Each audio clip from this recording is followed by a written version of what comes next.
Starting off with some mortar fails. I love mortar fails. I hate them. I hate them. They make me want to revert inside of myself every single time. Watch this shit. Oh! Whoa! Oh! Fuck! He almost got his shit. He was almost gone. Yeah, and that's why you don't get the fuck up and walk in front of the tube.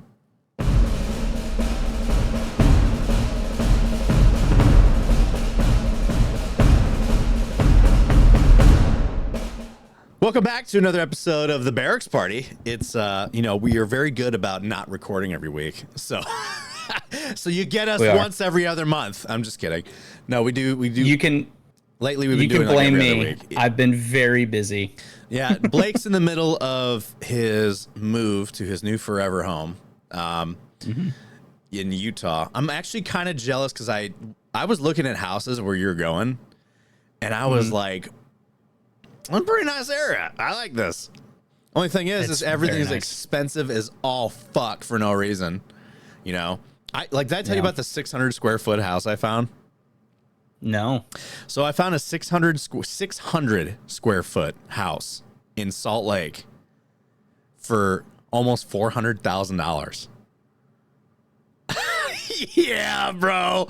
Yeah. Yeah, it was like 350, 370, and I was just like, what? You know what? I'm going to see if I could try to find this and show it to you. That is insane. Dude, it was fucking disgusting. I was just like, and it honestly, it's like a little tiny, the refrigerator is in the fucking closet. That's insane. And I was just like, let me see, homes near Salt Lake City, Utah. Let's see here. What was the one that I was going to? So let's see if I go to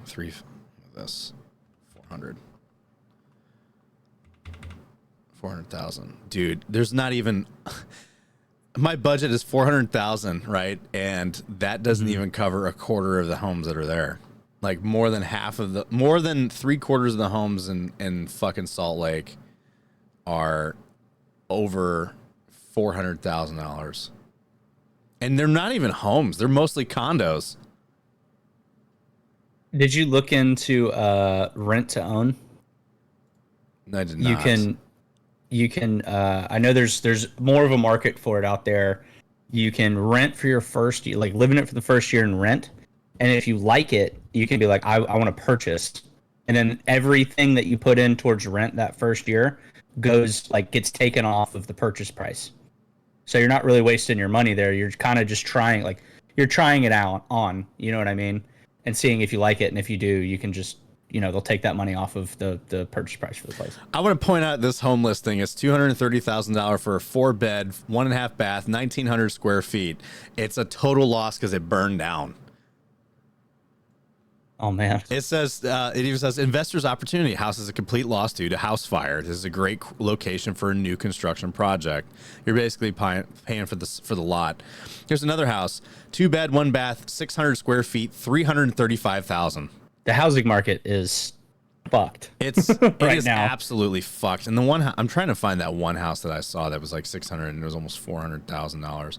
Yeah, but over $300-something thousand for a 600 square foot house is fucking criminal, bro. Criminal. Yeah. I saw that and I was just like, immediately from that point, I was like, I guess we're not moving to Utah.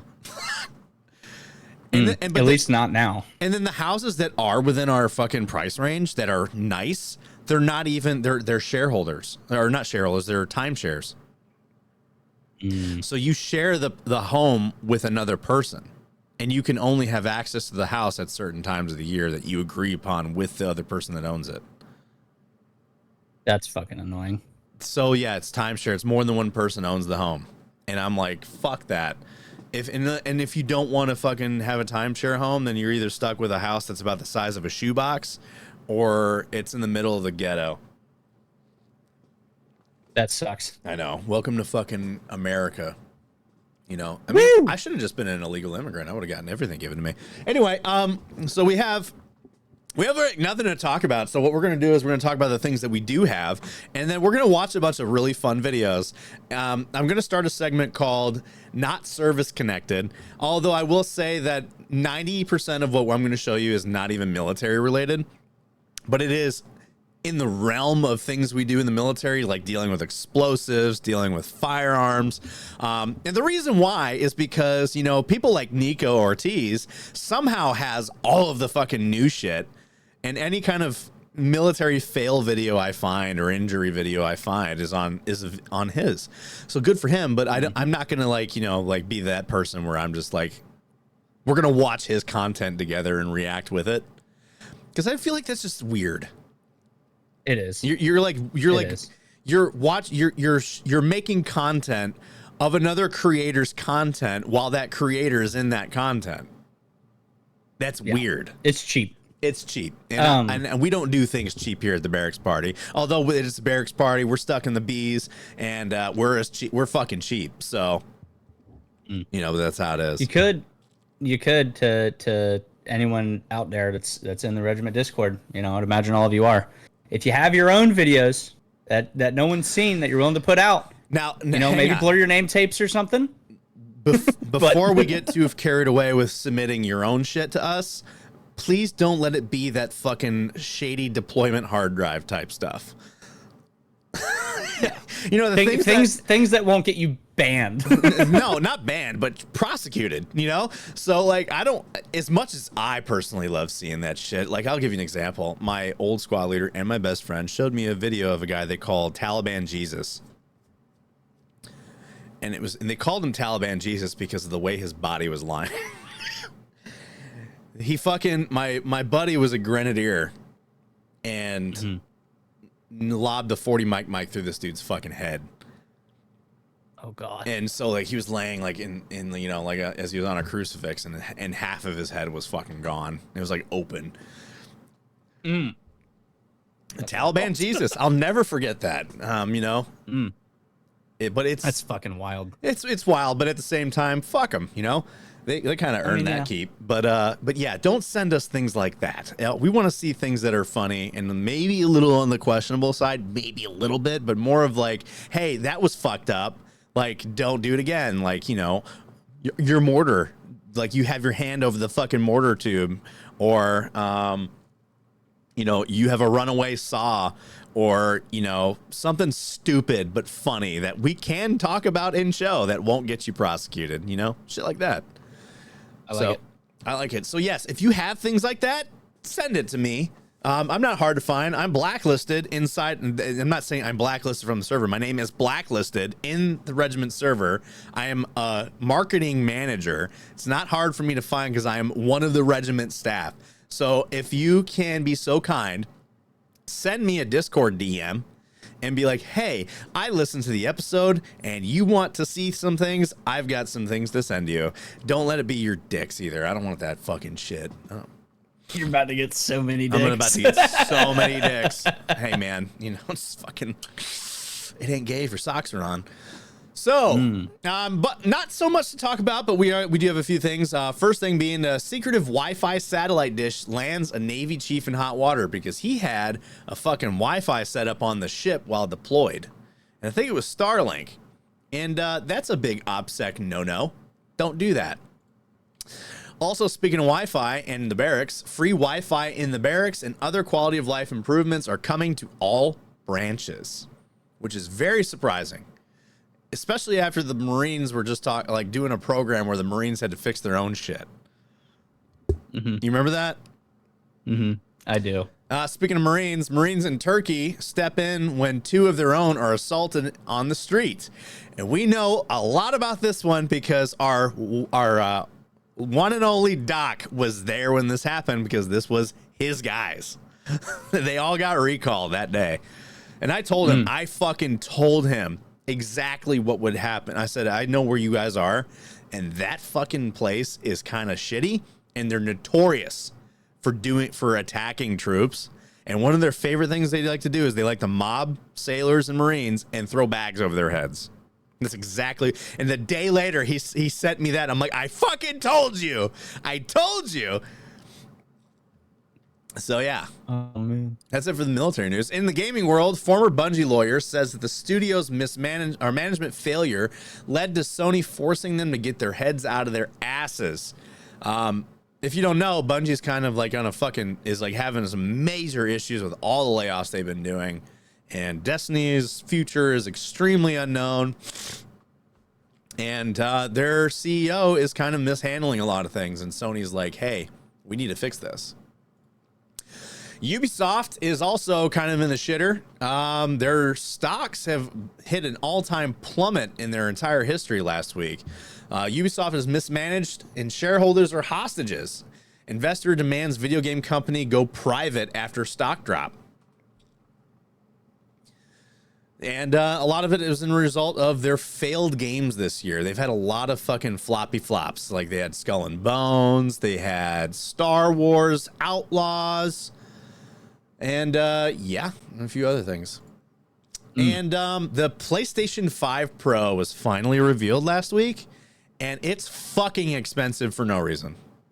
You know how much it is? $700. It's $700 for the digital version. If you want, and it gets to get this, it doesn't even come with the vertical stand to stand it up. They're selling that separately now. That's $30 for the stand. Or you can get the disc version for over $800. And that comes with a stand. It's the Apple effect. Yeah, like take things away to sell it back to you. And then the biggest problem with it is that they're like, okay, so how much better is the PS5 Pro? Well, the showcase that they had showed almost no fucking difference. None. Nobody can tell the difference between the two. Everyone's like, maybe if you were really, really, really looking for small details, then yeah, you'd find them. But the over-encompassing reveal showed almost no fucking difference. So it's like, what are you charging this much money for? And the thing is, it said it's a stronger graphics card. Basically, it's a stronger graphics card, and you don't have to decide between performance and fidelity mode.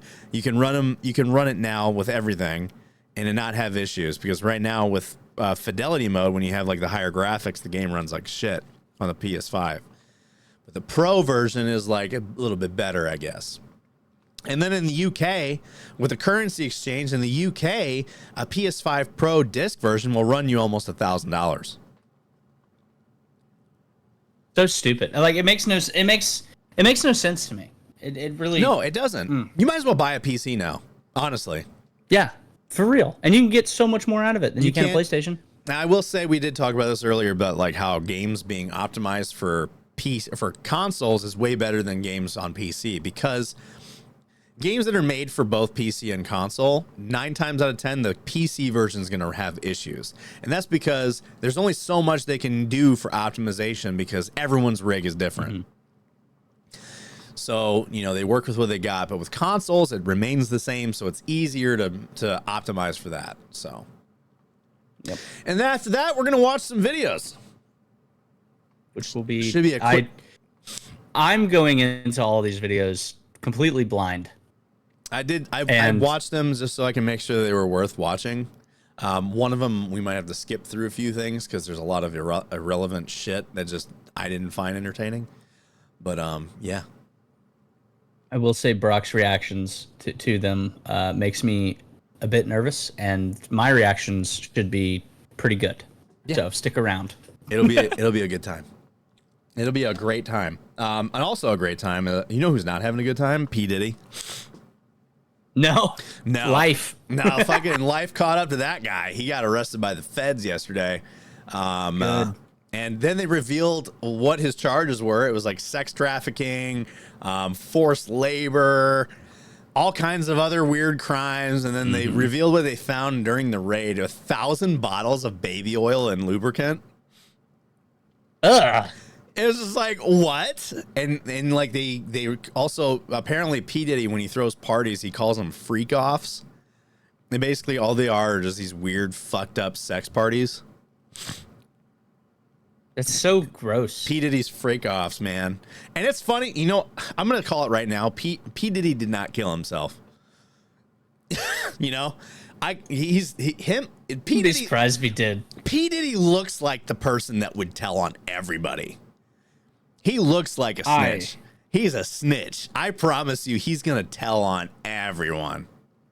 I hope he does. I hope he really does too. I hope he does too, but he definitely is the guy that will fucking snitch on everybody. And I have a feeling that P Diddy might die soon, and they'll call it a suicide.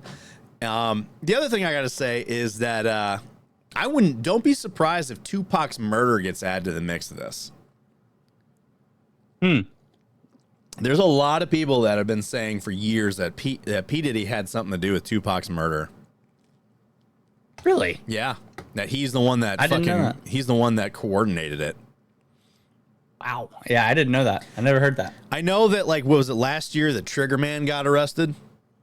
The alleged Trigger Man got arrested and charged with Tupac's murder. And he started singing like a fucking jailhouse bird, dude. He was fucking singing. And if memory serves me right, he did say P. Diddy. And then he said, don't be surprised. He's like, don't be surprised if Diddy gets brought up on charges too. And it's just like, oh yeah, a word? Like, word? Really now? Really? Like, so I'm actually very curious, like, if did he do it? Did he do it? Did he do it? Did he do it? Did he do it? Did he do it? That's a tongue twister in itself. And I know, I just know. You know how it is Surviving R. Kelly documentary on Netflix? I guarantee there's going to be a Netflix documentary called Did He Do It? I will be disappointed if it doesn't happen. I'll be very disappointed if they don't do that. A missed opportunity. Or Did He did do it? Did he did do it? God, that's what a fucking name that would be. But so I noticed that you've been doing a lot of horror stuff. You still doing that? Yeah, I haven't seen your posts in a while. Well, I haven't been posting because I've been running around like a chicken with my head cut off, doing Uber Eats for like 10, 11 hours a day. Getting my debt paid off, which is at zero. I did it. Hell yeah, dude. Completely paid off. Very happy. I own my car. My credit card's at zero. Everything's looking up. But yeah, I've been doing that. Once I get out to Utah, though, I'm gonna get back to a uploading schedule and streaming schedule and everything like that. Good. Do you have any personal horror stories? It is almost spooky. Like, it is spoopy season, so. Yeah, I posted one of them. I can give you a little quick rundown of it. Yeah, give me a quick rundown of it. So, buddy of mine, he was living in base housing, but he was like in the middle of getting a divorce and everything like that. And she like moved away, still had the house because it wasn't through yet. And one weekend, him and some of my boys were at his place. I can't remember why I didn't go, but I just didn't go that night. And after drinking and everything, that night they were all sleeping and they were hearing like weird fucking knocks and shit all throughout the house all night. And it kept waking all of them up at like different times. And no one said anything that night. Wake up the next morning, they go downstairs, make breakfast, and someone spoke up and was like, Did y'all hear that noise, those noises last night? And everyone was like, yes. It kept fucking waking me up. Like, what the fuck? Like, that was creepy. It was weird. And then my buddy, almost said his name. Then my buddy goes, no, this has actually been happening for a while. Like, I think my place could be haunted. Everyone was like, okay, like, that's weird. Whatever. A couple weeks go down, and we're all talking about how to entertain ourselves, at the barracks. So we're like, oh, let's make like a prank montage or whatever, where we, do a prank war, save the videos, combine them, and have them for years later just to laugh at, when we're all gray and old. We're like, yeah, let's do it. Not 10 minutes later, my buddy that lives in that house texts me and he goes, hey, can I come to your barracks room?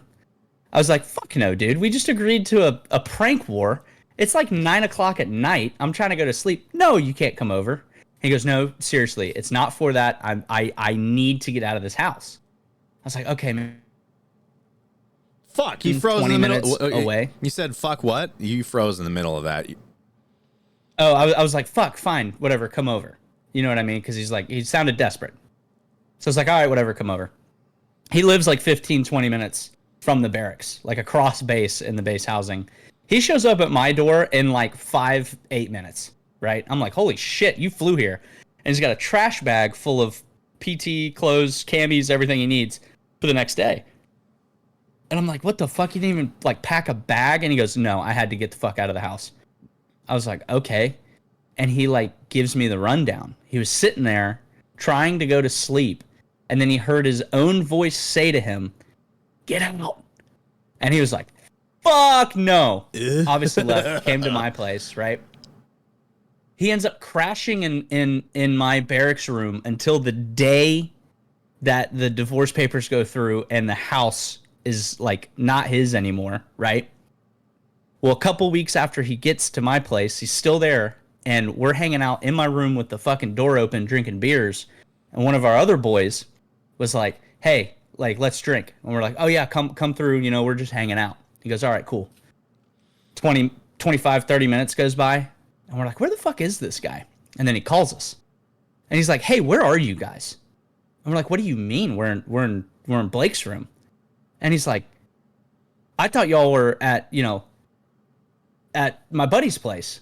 And we're like, no. And he goes, I can hear you guys in there. Like, what the fuck? No one's in the house, dude. You need to get the fuck away from there. And he gets back to the barracks and walks in. He goes, dude, that was weird. He's like, I think someone's like squatting in your house. We're like, what do you mean?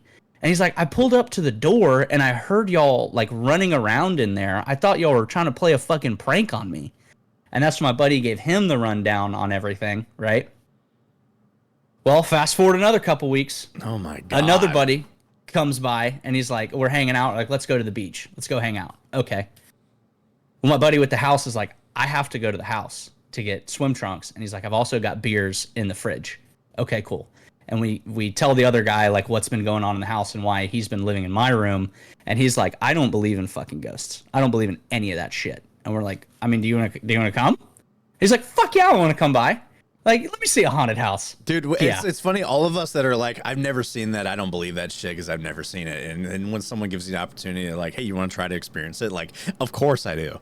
Come on. Yeah. I want to be proven wrong. Yeah. We get to the house, walk in the front door, and within the first few seconds, we hear someone walking upstairs. Like, you hear, thum, thum, thum, thum. And we're like, that's okay. So we, pull our firearms that we didn't have on base, and we go and clear the second floor. No one's fucking up there. Not a soul. And we all look at each other and we're just like, we need to get the fuck out of this house now. So we go downstairs, grab all the alcohol out of the kitchen, grab his swim trunks and leave. And my buddy that was like, I don't believe in that shit. We walk out and he goes, I can't explain that. He's like, was that a fucking ghost? And we're like, we're not even 100% sure. We're like, what the fuck? And we just hightail it out of there. Last time I went there was to help him pack all of his shit and finally move out of that house. There's a ghost in my house. He doesn't pop. He doesn't rear his head that much, but he used to. And I think it's just kind of like, I don't know. I don't think that the ghost in my house has any ill intent. And the only reason why I say that is because when he does rear his head, it's very subtle and it's never anything crazy. It's not like get out of my house type bullshit. There's one time. So when it started, my brother, like, I always kind of thought that there was something going on because I would hear things in the house. Like a loud pop, like something in the attic almost. Like it sounded like something was in the attic, but there's never anything in the attic. And then the other thing that was happening, and my brother started noticing it when he was living here, the closet in the room he was staying in opened and closed itself. The other thing that he had, his now wife, but at the time she was his girlfriend, she lived in Canada and he was living here. He was on a FaceTime call with her, and he put the phone down like on the bed to go to the kitchen. Okay. And when he came back, she's like, how long have you been back for? He's like, I just walked back in. Why? She's like, are you sure? And he said, yeah, why? She's like, because the phone bounced on the bed like you jumped on the bed to lay down. And he wasn't even in there. Nobody was in there. The dog wasn't in there. Nothing. The phone just like bounced on the bed as if someone sat down on the bed, but there was nobody in the room. That's fucking scary. The other time was when I was into streaming, when the beginning days of streaming, I was streaming and I used to have a couch down here, right? And my dog would lay on the couch next to me. And at the time, so like you guys can't see this, but there's a door right there that like, that's how you get in this room, right? The bathroom door is back there. And then the other door to get in is like right here. So I used to just play with the door open and you could just see into the void of my basement from there. Mm-hmm. It's kind of a finished basement, so it's not like it's, like horrifying to look at. And my dog perks up and he's like staring out the door and he starts growling. And he gets off the couch and he's like looking into the darkness, growling. And I'm like, what you seeing, dude? And I'm like looking out there and I was like, there ain't nothing there. And he's just adamant that there's something there. And I was like, oh, well. And but I knew, I was like, it's probably the ghost in the house. He hasn't fucked with me at all since I've lived here. And if he's still here, like, thanks for not fucking with me, dude. But, that's freaky. I know. So there's definitely a ghost in my house. There's my first ever ghost encounter was when I was a kid. My mom and my dad we were going to move and we were at a house showing. And it was a nice sized house. And we were going through the house during the showing and stuff. And as a kid, I kind of got weird vibes off of it. I was like fucking 6, 7, maybe 10. I don't know. Actually, yeah, I think it was older. I was like, my little sister was a baby. So we were doing this showing. We were walking with a realtor throughout the house, looking at stuff. Kids' room had drawings on the walls and shit. There was a crawl space that had drawings on the walls, and it was kind of creepy. And one of the things that was happening was that every time we would go to one room to look at stuff, when we would come out, all the lights would be on in the house. Mm. We would turn them off, go to another room, come back out, and the lights would be on again.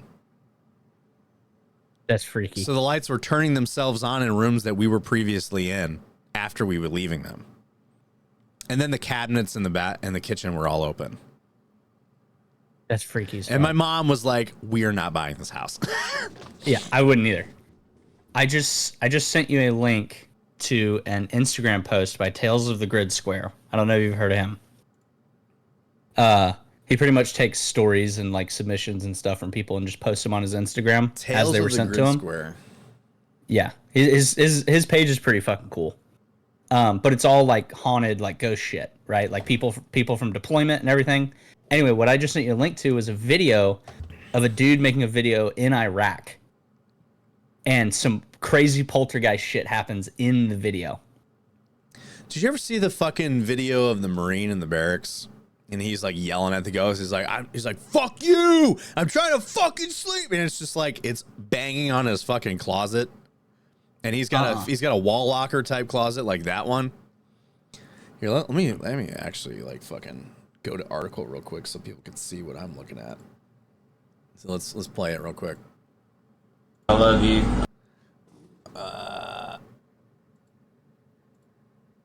Me too. I know we. What the fuck? Why is it? Refresh, bitch.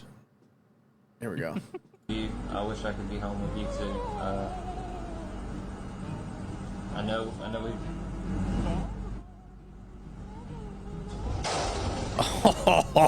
Oh shit! I just spilled my fucking water. Hang on. God damn it! Reminds me of a funny fucking story.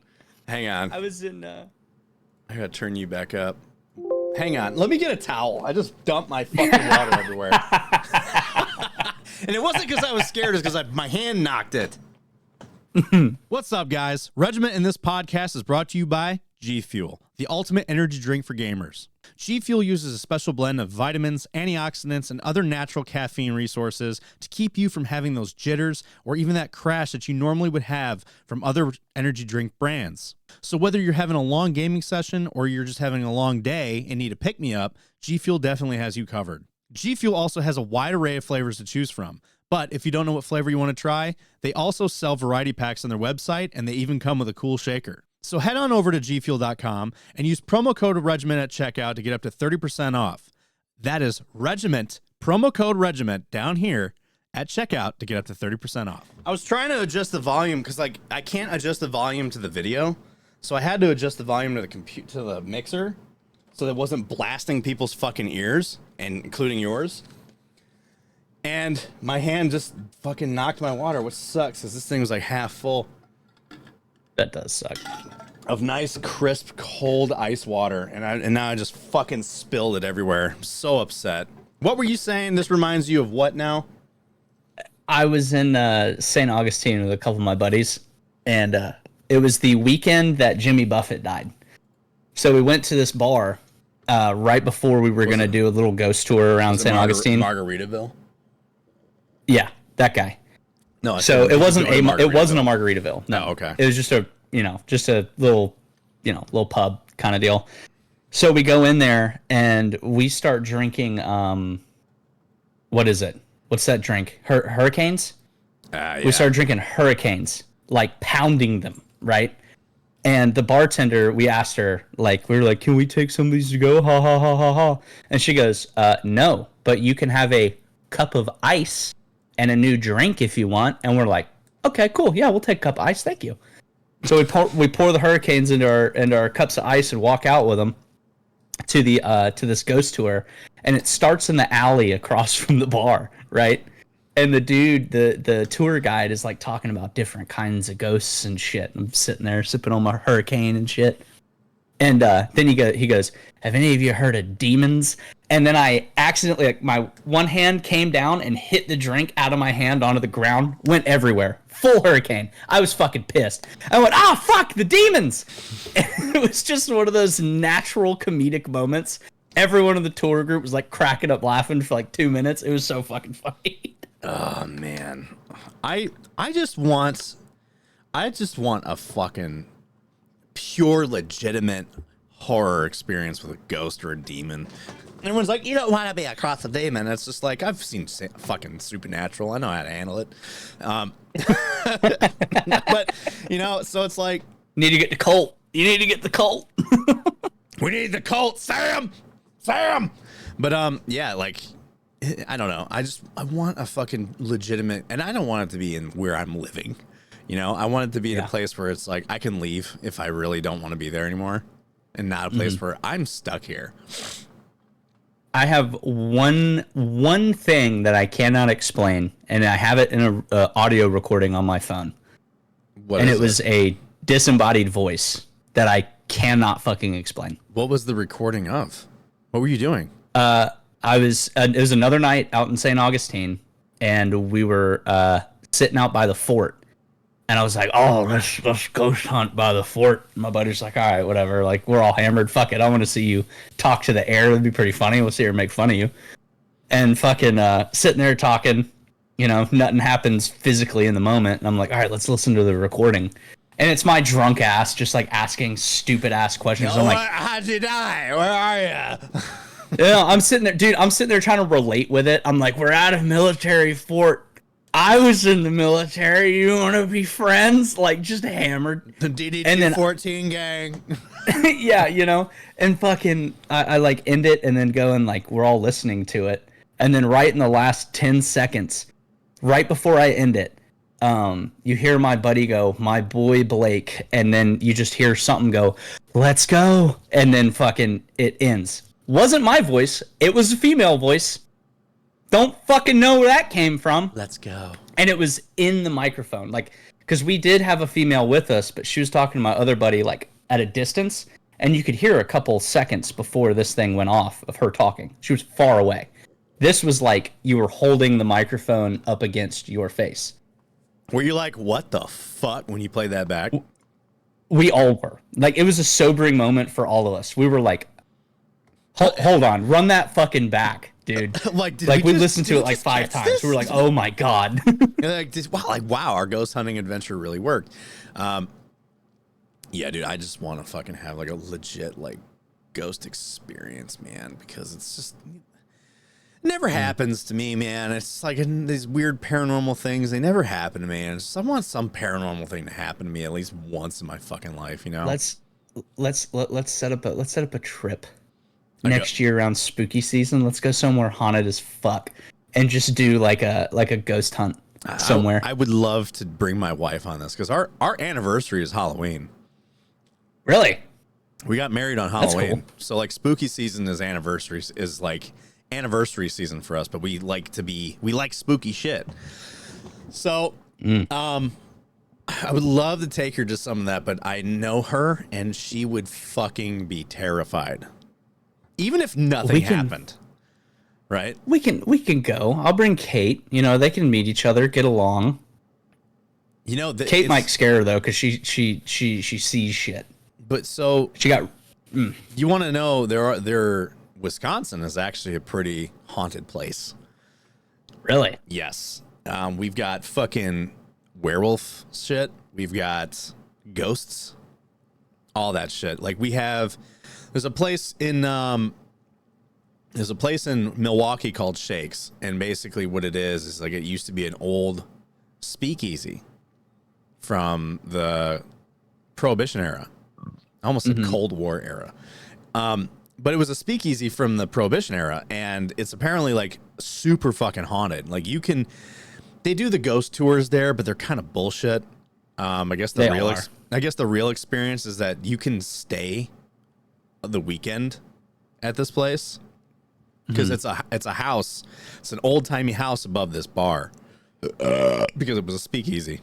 But you can stay there, and people say that like weird shit happens when they stay there. But I'm like, I don't know how much of that I truly believe because like it could be just the owners fucking with you. Yeah. Is the bar active in the old speakeasy? Yeah. I'm down. We're going. That's all you had to say. It's expensive as fuck though. Like drinks are like $10 a piece. It's so ridiculous, and you can smoke cigars in there, so that's cool. God, you got me even more wanting to go, dude. Fucking, I wonder if it's even still. Is it still open? I mean, COVID really kind of changed a lot of things. And let's see, Shakes Bar, Milwaukee. Hang on, Shakes Bar, Milwaukee.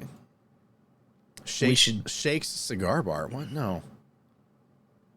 That might be. If you can smoke cigars, a lot of them label it. It's fucking not. It's not. I don't think it is. It's Shakers. This is Shakers. This is not it.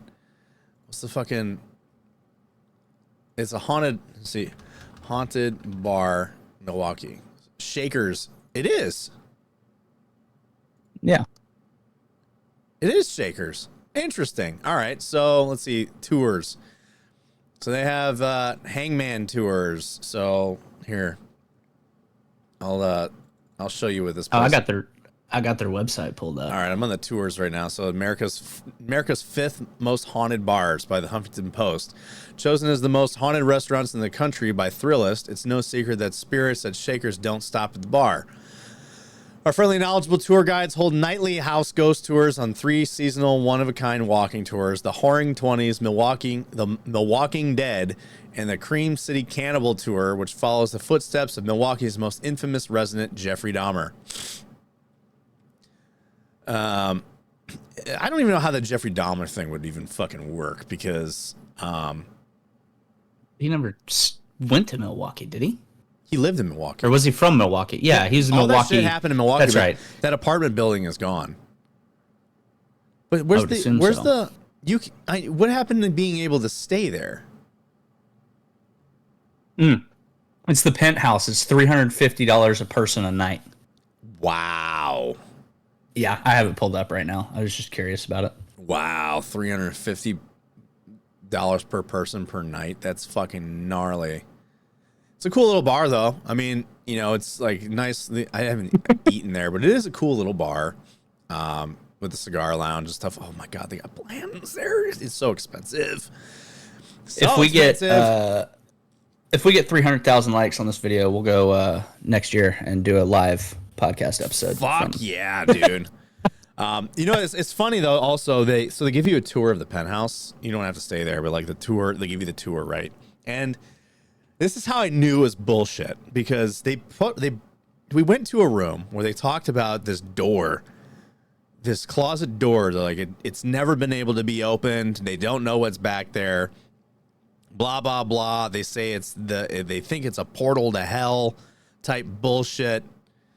And then I just so happened to like look, because I managed to like kind of peek in there because I could see there's like a fucking hole or a key or something I could see through. And there was just a bunch of storage. That's all it was.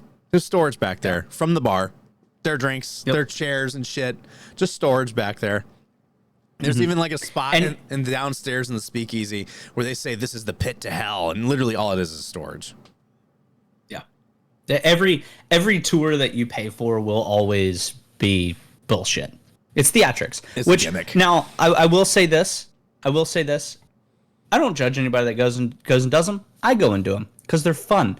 But go into it understanding it is 110% theatrics, and it is meant to get a rise out of you and make it worth your money. If you go into it thinking it might be real, you're going to feel like your money's wasted. If you go into it realizing it's theatrics, 100%. You're going to have a good time. 100%.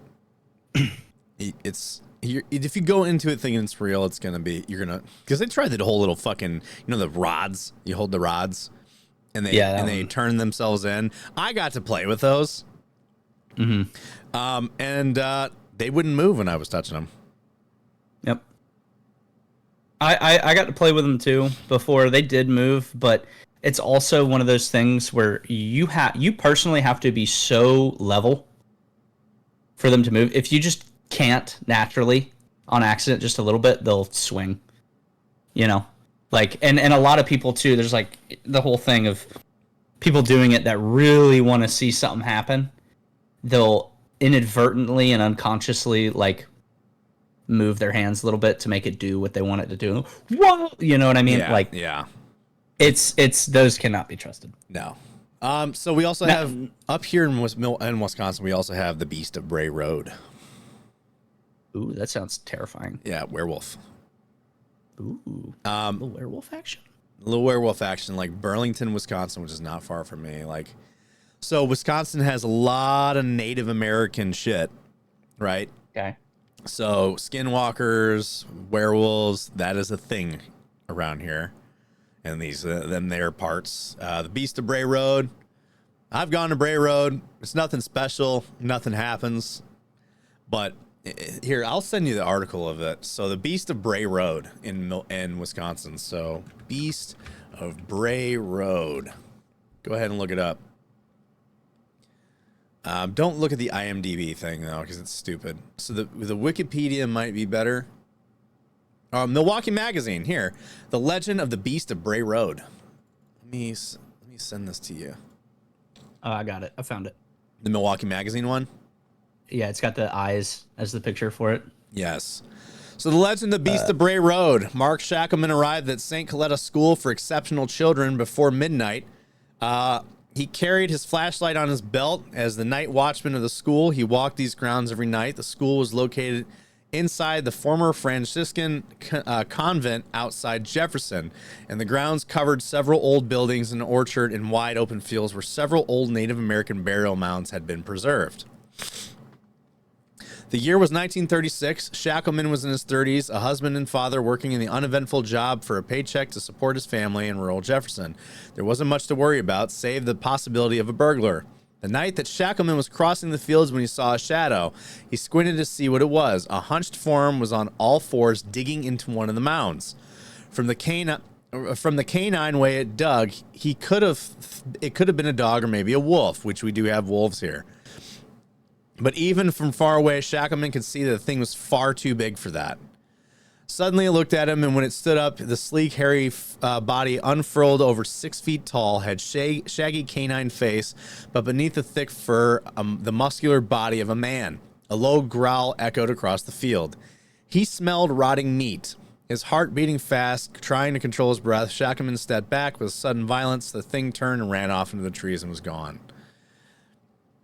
Let's see. Again, this is the same guy, the account. What was this? In 1999, an 18-year-old girl was driving down Bray Road near Delavan which is not far from here, when she says her right tire hit something, lifting it off of the ground. She stopped and got out to see what she had run over, but there was nothing there. She looked on the side of the road and saw a massive wolfish form standing on two legs. She rushed back into the car, and as she peeled away, the beast leapt on her trunk but slid off in the slick rain and sped home. And she sped home. When she came forward on her story, many other sightings were reported as well, prompting both further investigation and fresh skepticism and mockery. These sightings prompted a Walworth County weekly paper to send Linda Godfrey to investigate and compile stories. While initially skeptical, Godfrey said she came to believe the sincerity of the witnesses who spoke to her. On her website, Godfrey writes, there is a high probability that everyone is not always seeing the same thing. There could be a biological, physical animal seen by some, while others see phantoms of supernatural entities from a variety of sources. A few maybe even misidentifications or hoaxes. In the 03, she wrote The Beast of Bray Road, tailing Wisconsin's werewolf, which recounts in depth that she learned speaking to many witnesses in around Elkhorn who report interactions with the beast. Sighting of the beast have slowed down considerably since the 90s, although one or another still crops up on occasion. The veracity in any of these claims remains the cause of speculation. But for now, we'll leave you the quote from one of the masters of the strange and terrifying H.P. Lovecraft. There are horrors beyond life's edge we do not suspect. Once in a while, man's evil pride calls them without range. So yeah, the Beast of Bray Road. We have a werewolf here. We also have what's called the Kenosha Kemper Center. The true story of the Kenosha Kemper Center hauntings. This is also Milwaukee Magazine. We were actually here on Saturday, me and my wife. So the true story of Kenosha Kemper Center's hauntings. So the black robe floats in the freezing water because it's right off the lake. A young girl stands in the lakeshore rocks, cold hands shoved deep in her pockets, and squints in the unnatural dark mass bobbing below. Her little brother walks up to her side, breath cloudy in winter air. The thing in the water reaches the land below. Black cloth covers something malformed. After only a moment's hesitation, the children descend to see what they found. A minute later, they're both running down Durkee Avenue toward their home, panicked and pale. Police arrive at the lakeshore in minutes after the children tell their mother what's floating in the waters. So, yeah, the body of a nun. So it says, in January of 1900 in Kenosha, the body of a nun lies washed up on the sand. That's how the legend goes. Days before the discovery, the sister had been working in the Kemper Hall, an Episcopal boarding school for girls in the lakefront. The mansion had once been a private home for Senator Charles Durkee in 1861, but was converted into a school in 1865. New wings were built, and the building expanded to include a chapel room for students and nuns, striking Gothic revival of architecture and scenic lakeshore grounds. It is a very cool little building in our humble little town of riots and shit. So let's see. The sister threw herself from the rocks. So she apparently descended into madness, taking hold of her mind. While she was alarmed the other sisters, it was not enough to prevent what supposedly happened. The sister threw herself from the rocks outside Kemper down into the lake below, which, by the way, is not a far fucking drop. It's literally 4 feet. You can walk down into the water from there. It's not even high. It's not even 4 feet, honestly. So the reporter is missing for days until the children found her. The story doesn't end there. In the century since, sightings of mysterious figures cloaked the blackness have pervaded Kemper Hall, now known as the Kemper Center. There are reports of figures appearing in the hallways and disappearing when pursued. More often, just a feeling of being watched. Sightings often involve apparitions passing by the windows or dark shadows along the walls in the echoing halls within the center. Visitors report creaking footsteps with no source. It is a creepy little building. It's not a little building, but it's a creepy building. Like, it's fucking got winding ass halls, wooden floors, narrow stairways that like spiral up and shit. And it's easy to get lost in there. I believe it. Other legends beyond the sister have sprung up as well, including a nun who fell down the spiraling observatory staircase and a teenage student who jumped from the roof in 1996. The fiction writer David Schmickel took a photo of the scenic grounds in the mansion. When he developed them, he found unnatural shapes in the windows. Of course, the photo of that is not here. And now it's a Halloween haunted house tour because, hey, why not? Why the fuck not? Let's profit off people's death. Gotta love it. Gotta love it. But yeah, dude, we should totally do some fucking haunted shit. I'm so down. Maybe we just go to the Conjuring House. Just go to the worst one. The Conjuring House? That's not around here. No. Where is that? Anyway, is that even still a thing? Rhode Island? Yeah, it's still Rhode a thing. Island. It's under new management. It's under scrutiny right now because they're like really fucking dumb about the way they run it. Like, it's. Hey, do you want to touch It's the honestly Annabelle doll? not worth it. Huh? It's like, hey, you want to touch the Annabelle doll? Yeah, no. It's well, the way that they're dumb about it is like they allow you to go in there and have an entire night there, right? And obviously, who's going to do that? Content creators. But they make you pay extra to make content, and you can only have 2 channels make content at a time in your group. So they're milking it. Yeah, they're milking the fuck out of it. And that's where it's like the whole appeal of like, let's go to the Conjuring House is kind of dead because they've just turned it into an attraction. Honestly, I mean, it was always kind of an attraction. It was an attraction, but not to this level. The attraction style haunts are always shit. It's the ones you don't really hear about. It's the ones that it's like a local thing where it's like, hey, that place is haunted as fuck. Don't go there type shit. Mm-hmm. And like, no, there's no tours. There's nothing. It's not an attraction. It's just a place. Yeah. That someone owns, that like bought it, and you got to find their contact information somehow and be like, hey, can I like check it out? And they're like, yeah, sure, why not? Like, I'll come with you. Make sure you don't fuck anything up. Make sure you don't fuck anything up or get eaten. Dude, can you imagine though? I would love to see a werewolf, but at the same time, maybe I don't. You know, I'm gonna have to get some silver fucking bullets first. Honestly, Get your Colt! Sam, get the Colt, Sam. Oh, no. All right, let's dive into these fucking articles, kids. Enough about ghosts and goblins and spoopy things. We'll talk more about spoopy things once we start loading into October.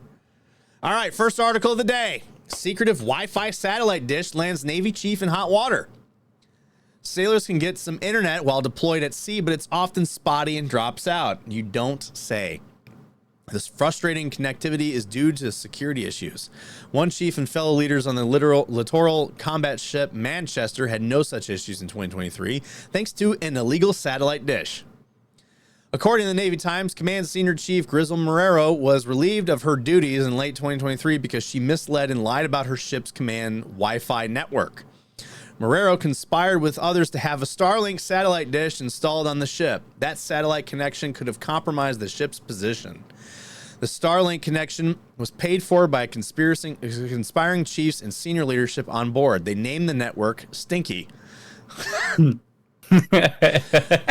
The mess crew paid roughly $1,000 a month to Starlink via a private checking account. A civilian installing an authorized Starshield satellite communication system notified the Navy for the illegal Starlink dish. So it was a civilian contractor narked. That's how they found it. Why you gotta ruin a good thing, man?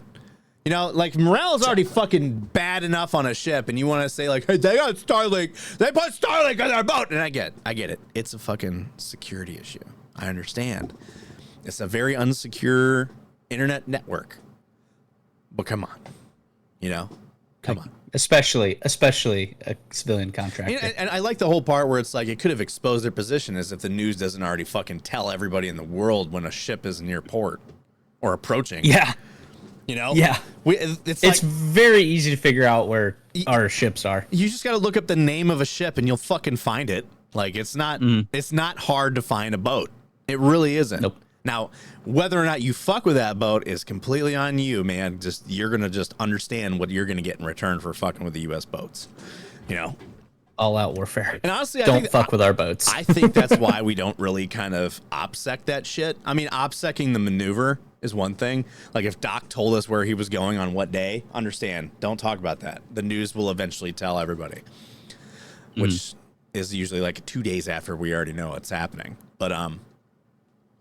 But yeah, like, if you want to, you know, man, it's your prerogative if you want to go fuck with the boats, but don't. And I think that's why we don't really kind of put under wraps when we have a boat out somewhere, because we know. Oh, you want to shoot the boat? We will glass your entire village. Yep. It's fun. It's super fun. Maybe that's why it's like fishing. It's kind of like we'll kind of tell y'all where we're at, just because. I mean, if you want to come play, like, My Not favorite. gonna be all that mad about it. It was a recent photo. It was like Iranian drone.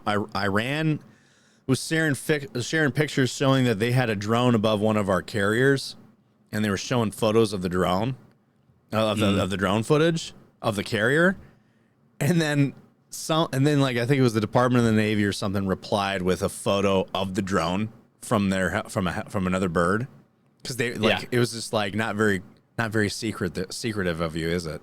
Because it's like we're like, oh, we're spying on you, and it's like our guys are already looking at their drone and taking a photo like this you, bro. This you? This you? It's like, oh man, that's crazy. Is this your drone? It's like, oh fuck. You've been watching the whole. It's like you weren't watching us. We were watching you watch us. We knew what you were doing. It's like he's right behind me, isn't he? Yeah. And speaking of Wi-Fi. Wi-Fi. Free Wi-Fi in the barracks and other quality of life improvements are coming to all branches. The Pentagon is implementing a range of policies designed to save military families money and improve service members' quality of life. What military family is living in the barracks? Are you married to your roommate? I was. Oh yeah, you were? No, it's good marriage.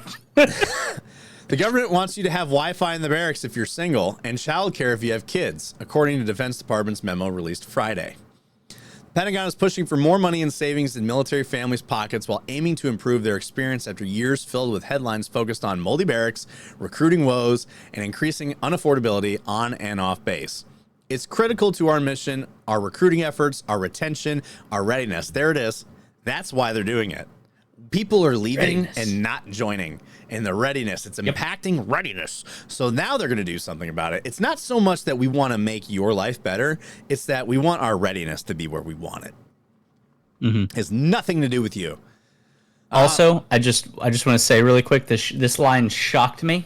The government wants you to have Wi-Fi in the barracks for single and childcare if you have kids. I thought that was already a thing that's taken care of. The childcare part, I thought so too. I don't know. That's wild. If this is a new thing that they're doing. I don't understand. Oh, maybe they already do, but they don't have enough. Yeah. Or it's all just old and needs to be updated. It's like all all the buildings bullshit. have black mold. Not even that, but like just even the staffing. Yeah. So what was this? Said senior official so Defense Secretary Lloyd Austin's taking care of our people memo, which laid out Pentagon's plan for a range of quality of life improvements across the force. Over the last 3.5 years, Pentagon officials have collected feedback from senior enlisted advisors, junior enlisted troops, and military families to understand what's on their minds and how they are experiencing life in service. A defense official said their answers have driven the content for the plan.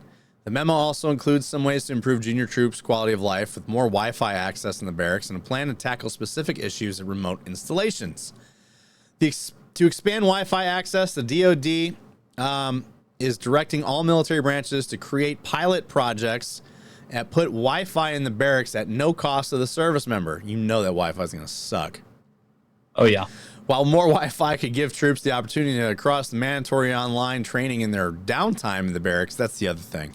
The Wi-Fi is not for your entertainment. It's for you to do your fucking online training.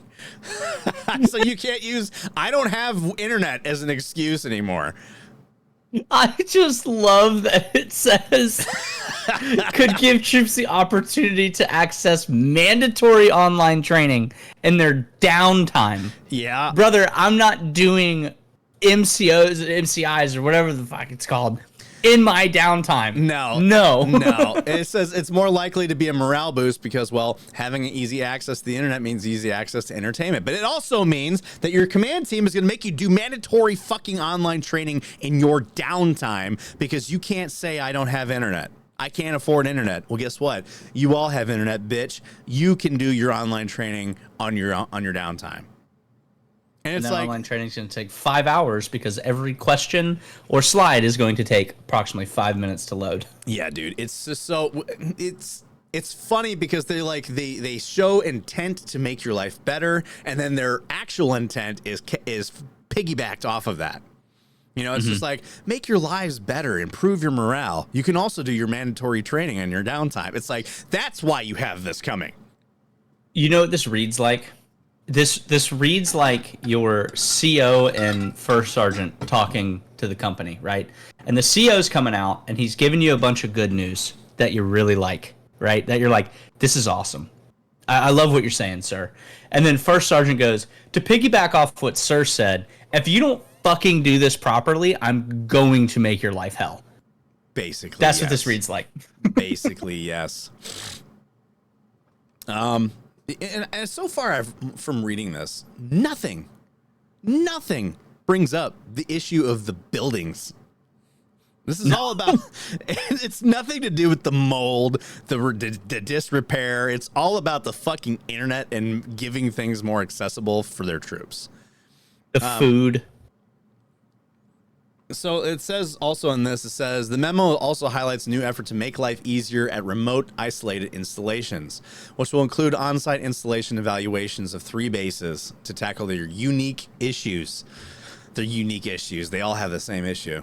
To select what base needs most attention, officials will consider quality of life indicators like behavioral health care access and unmet child care needs as a use to resilience index, which looks at factors from individual all the way up to the community level, like the number of domestic violence incidents and suicide rates on base and local public health data, such as crime data, high school graduation rates, and substance misuse rates. So basically, how they're going to determine this is, are people getting divorced? Are people beating their wives? Are people killing themselves? And are people committing crimes? That's the base that we're going to try to figure out to add shit to improve the morale, because it's a morality issue, I guess.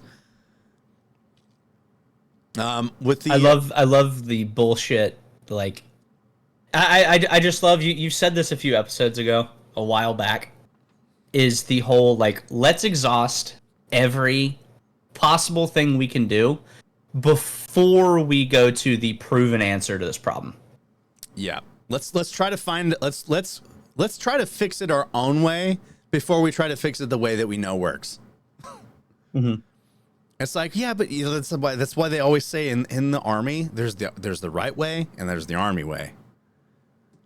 And I'm sure that you'll do the army way every fucking time. Every fucking time you will do the army way every single time. It will be wrong 9 times out of 10, but it's the army way, kids. And the Marine Corps, I'm sure, is no fucking different.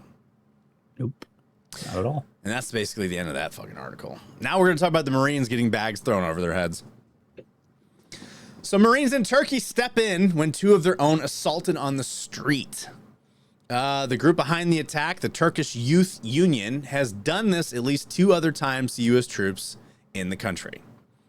And look at that poor guy. He's smiling like, what's happening? And then there's a bag getting ready to be shoved over his fucking head. I don't think he's smiling. I mean, I don't know either. So 2 Marines of the 24th Marine Expeditionary Unit, who are currently embarked on the amphibious assault ship USS Wasp, were assaulted. By the way, that ship is a fucking dumpster. Like, I saw photos of this thing. It is a dumpster. This thing is a it's a trash can in the water. This thing looks like a rusted piece of shit, and Doc told us that it's been in port more times for repair than for actually like morality type shit, you know, to help improve. That's wild. It's ported more just to get repair than it has just a port. That's wild. And by the way, the ship is still not fixed. Really? They've been in port for weeks now. I'm sure he's happy about it though. He's probably, oh, thank God. I mean, he told me where they're at, and it's honestly good place to port, in my opinion. Yeah, it could be much worse. Honestly, it could be a much worse place to port. But where they're at, is a pretty good place. Anyway, I won't say what it is for OPSEC reasons, and I won't say what the repairs were for OPSEC reasons. So I already said that. USS Wasp were assaulted Sunday. This is a few weeks ago, while the ship was in port in Izmir, Turkey, said Commander Timothy Gorman, spokesman for the 6th Fleet. The incident took place around 3:30 p.m. local time on Sunday. Gorman said in a statement, this was Labor Day weekend, by the way. The 2 Marines were aided by other Marines in the area, were subsequently taken to a local hospital for evaluations as a precaution, but were not injured and have returned to the USS Wasp. Local Izmir police and the Naval Criminal Investigative Services are cooperating in an investigation of the incident. No Marines have been detained by authorities, and those involved are cooperating with investigators. Video of the incident circulated widely on social media shows one of the service members dressed in civilian clothes surrounded by several men who have grabbed hold of him. One of the men puts a bag over the American's head. Another service member tries to come to the Marines' assistance, but he is quickly grabbed by the Turkish mob, which starts to chant, "Yankee, go home." And here's the video of it. Oh, God damn, is loud, kids.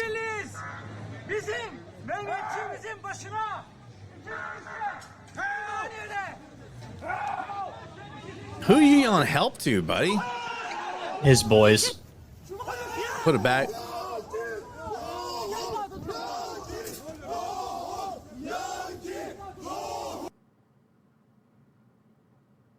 What a shithole. Anyway, no information about how the altercation started was immediately available. Turkey, I can tell you what started it. Americans were there.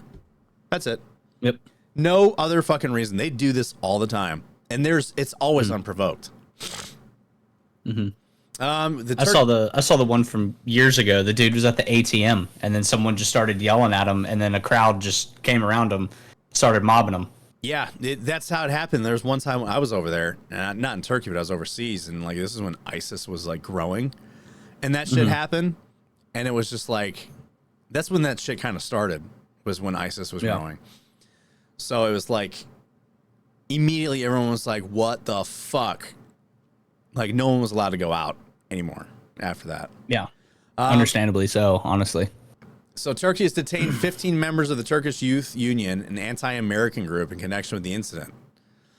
The same group is believed responsible for a 2014 attack on 3 sailors. That's the one I was there for, I was telling you about. From the U.S. destroyer USS Ross in Istanbul. About 20 members of the Turkish Union surrounded placed bags over the sailors' heads. In 2016, 2 members of the group also tried to put a bag over the head of a U.S. soldier at an airbase in Turkey. In a video of the assault posted on X, one of the assailants said, "You put a sack over our soldiers' heads in 2003. You were responsible for that and for the terrorism in our country." I don't think the guy there in 2016 is responsible for any of that. I don't think he was there. Just saying. You mean the kid that was there in 2016 is responsible for something that happened in 2003 in Iraq? Yeah. That's also said his comments were a reference to Turkish special operations troops who were arrested by American service members in July of 2003 in northern Iraq and had hoods placed on their heads, prompting outrage in Turkey. I mean, when you're detaining people in a war zone, and by the way, those guys didn't really look any different from everybody else, you know, and there were militants that were not identifiable. You're going to think, oh, Al-Qaeda. Yeah. And then you find out also it's Turks, and you're like, oops, my bad. Maybe get better special operations troops. I'm just saying. Maybe communicate with the Americans in the area. You know, if they're there to help. Just saying. Just saying. And to the assholes that are just like, why are we even there? Here's why. So it said the WASP Amphibious Ready Group and the 24th MEMU were recently completed a bilateral training exercise with Turkey in the Eastern Mediterranean Sea. By the way, Turkey is a NATO country who we do joint operations with. Crazy that we're working with our allies. We're not there to fucking police your country. We're working together in training. We have been for fucking decades. So in August, the Defense Department dispatched the WASP and other ships in the Middle East following an Israeli strike that killed senior Hezbollah leader in Beirut and the assassination of top Hamas leader in Tehran, for which Israel has not claimed responsibility. The Pentagon later decided to keep the 2 aircraft carriers in the U.S. Central Command Theater of Operations later than that month for the Israelis launched preemptive strikes against Hezbollah before the terrorist group could launch drones and rockets against Israel. And it's funny that we talk about Hezbollah because thousands of them had their balls blown off yesterday. Quite an incredible little feat there. Wild. It's like wild feat. And people are just like, oh, they're attacking people unprovoked. Like, no, the people that had the pagers that exploded were terrorists. The only people that had them were terrorists because it was a shipment of pagers going to Hezbollah, who they use pagers as a network to communicate. and they were intercepted and rigged with explosives and then sent out. And then like they waited a little bit, and as soon as they they got them all distributed, they pushed the button on that shit, and then you just see fucking Hezbollah guys dropping like flies all over Lebanon. It's super great. Super, super great. I love it. I fucking love it. Yeah. I was gonna say this a second ago. I do love the idea of, hey, we're gonna get mad at Americans that are currently here, that are our allies, for something that happened in 2003, while they're here to use their hard-earned money at our shops and in our economy. I know. Let's punish them for that. Like, dude, come on, man. It's like you're gonna fucking really fuck with a kid that was probably 8 years old when that shit happened. Yeah. And who has no idea it even happened. Half these dudes involved were like, I mean, it's saying the Turkish Youth Union. So by that name alone, I would assume it's a lot of like, college age males kind of deal. Most of them probably weren't even born in 2003, or were maybe like 2 years old. They were like children in 2003, or not born. Yeah. So it's like, get it. Like, what are you mad about, man? That's like us getting pissed off at the Mexicans for fucking the Alamo. Yeah. Like, there's nothing to do with us. Like, I wasn't even born yet. Exactly. It's like, so displaced from my mind and who we are as like a world. Like, that was so long ago. And it's like, and it didn't even involve any of us that exist today. So it's like, why the fuck? Yeah. Why the fuck? And then even it'd be one thing to be upset if you tortured them, but they just got detained. And then when they realized who they were released. But because they put hoods on them, which you're supposed to do when you apprehend fucking people in a war zone. It's not like they were like beating the fuck out of these dudes. Maybe they were, I don't know. But then again, like I said, it was 2003. I was 13 years old. I wonder what that conversation was like. Like the Americans detaining them, and the Turkish dudes are just like, "Oops, okay, hey, like you need to get in contact with some leadership for something, because like we're on your side, dude." It's like, oh, my bad. Well, anyway, into the video game world, children. Bungie. Former Bungie lawyer says the studio's management failure led to Sony forcing them to get their heads out of their asses. It appears that Sony is inflicting some discipline on my former colleagues. So over the weekend, when was this? 2 days ago. Okay. Over the weekend, former Bungie general counsel Don McGowan gave his take on the ongoing turmoil at Bungie and the recent redirection for Destiny 2. Much though it pains me to say this, it appears that Sony's inflicting some discipline on my former colleagues may have forced them to fix things that were wrong with the game. Maybe with leadership, honestly. McGowan said that LinkedIn post published on Saturday.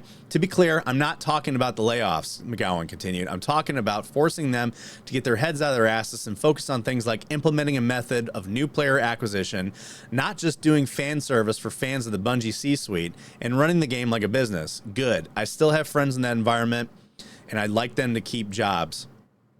McGowan LinkedIn post was a response to Bungie's reveal last week of its new plans for Destiny 2's content structure, which will abandon its major annual release of linear story expansions in favor of smaller, more frequent updates with a greater emphasis on repeatable activities. The shift in Destiny 2 strategy follows Bungie's 2 rounds of major layoffs since Sony acquired the studio for $3.6 billion in 2022. In the July 2024 announcement that Bungie was laying off 200-some employees, around 17% of its staff, CEO Pete Parsons called the downsizing a necessary decision to refocus our studio, brought about by rising costs of development and industry shifts as well as enduring economic conditions. They always blame the cost and economy for things. But they don't ever blame the fact that they oversaturated their staff. McGowan said the continuing uncertainty at Bungie is a product of the studio's leadership mismanagement. There's the big one. According to McGowan, who had been Bungie's general counsel from 2020 to 23, studio executives were intent on continuing to operate as though it was an independent company even after the Sony acquisition. There were a lot of egos from whom was important to pretend that nothing would change, McGowan said. I remember sitting there during the deal saying, do you think Sony describes this as getting to pay $3.6 billion for the right to have no input on what Bungie does? That was exactly what a lot of people thought. McGowan continued to reiterate the opinion in replies to comments left on his post. When asked how Bungie ended up in this current state, McGowan said, to my mind, it's a management failure. They started to believe in their own press. Elsewhere, he said that talent outside the C-suite deserves the credit for Bungie's continued survival, which are the developers. I would go into meetings with the director and people think this person is an absolute pro, and then into executive meetings and think, how the fuck did these people make it this long? That's funny. So he would go into meetings with directors and the developers and be like, these people are fucking awesome and pros. And then he would go to executive meetings and be like, how the fuck did you even make it here?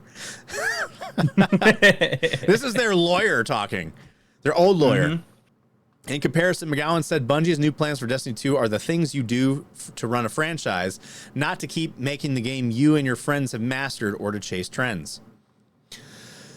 While I admit there's something refreshing to McGowan's frank assessment of the studio management responsibility in Bungie's repeated crisis, it's unfortunate that the Sony discipline he describes has fallen entirely on the former employees he says don't deserve the blame. The C-suite at Bungie, at least for the moment, seems to be continuing unscathed. And a lot of people say this. Pete Parsons needs to be fired. He's the fuck, because he it's clear he does not know what he's doing. He's only in it. He has no true understanding of what he's doing. Mm-hmm. He and one of the things is he likes to flaunt the money he's made to the employees and then lets them go. He did that the last time the layoffs happened. He was like, he had like a party at his house showing the normal employees his car collection, and then a day later fucking lays them off. Yeah, I remember reading that. And it's like, dude, that's pretty fucked up for you to do. Very fucked up. It's just, it's dumb. It's dumb. It's dumb. It's being managed terribly, and they're blaming, like it said in the article, they're blaming the wrong people. They're blaming the people that they let go. When it's not, obviously it's not them. No. And it even said in here too, they're shifting how they're doing the content structure for Destiny from something that sounds so much better, which is an annual release of linear story expansions, and they're replacing it with, hey, we're going to give you more updates and repeat a bunch of shit. That sounds terrible. What? No, I mean, I don't know how I feel about it. I know a lot of Destiny players are really excited about it because it means more content more often, but they aren't excited about it because it's like, what's the future of Destiny after that? No one knows. Yeah. If there's no more story expansion, so it's like, what is this going to be milked until it's dead? That's what it sounds like. I mean, literally just the word repeatable activities.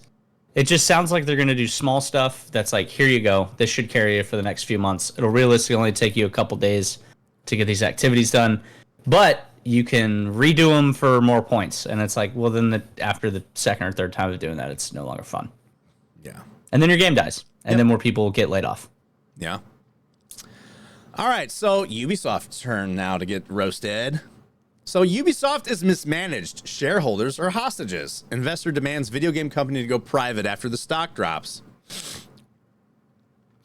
So let me close this fucking ad. Ubisoft Entertainment, UBSFF, faces pressure from a minority shareholder to go private following the release of Star Wars Outlaws. Slovakia-based hedge fund AJ Investments, which holds less than 1% of Ubisoft stock, issued an open letter to the company's board of directors, including CEO Yves Guillemot and major shareholder Tencent Holdings ADR Techie, criticizing Ubisoft's recent performance and share value.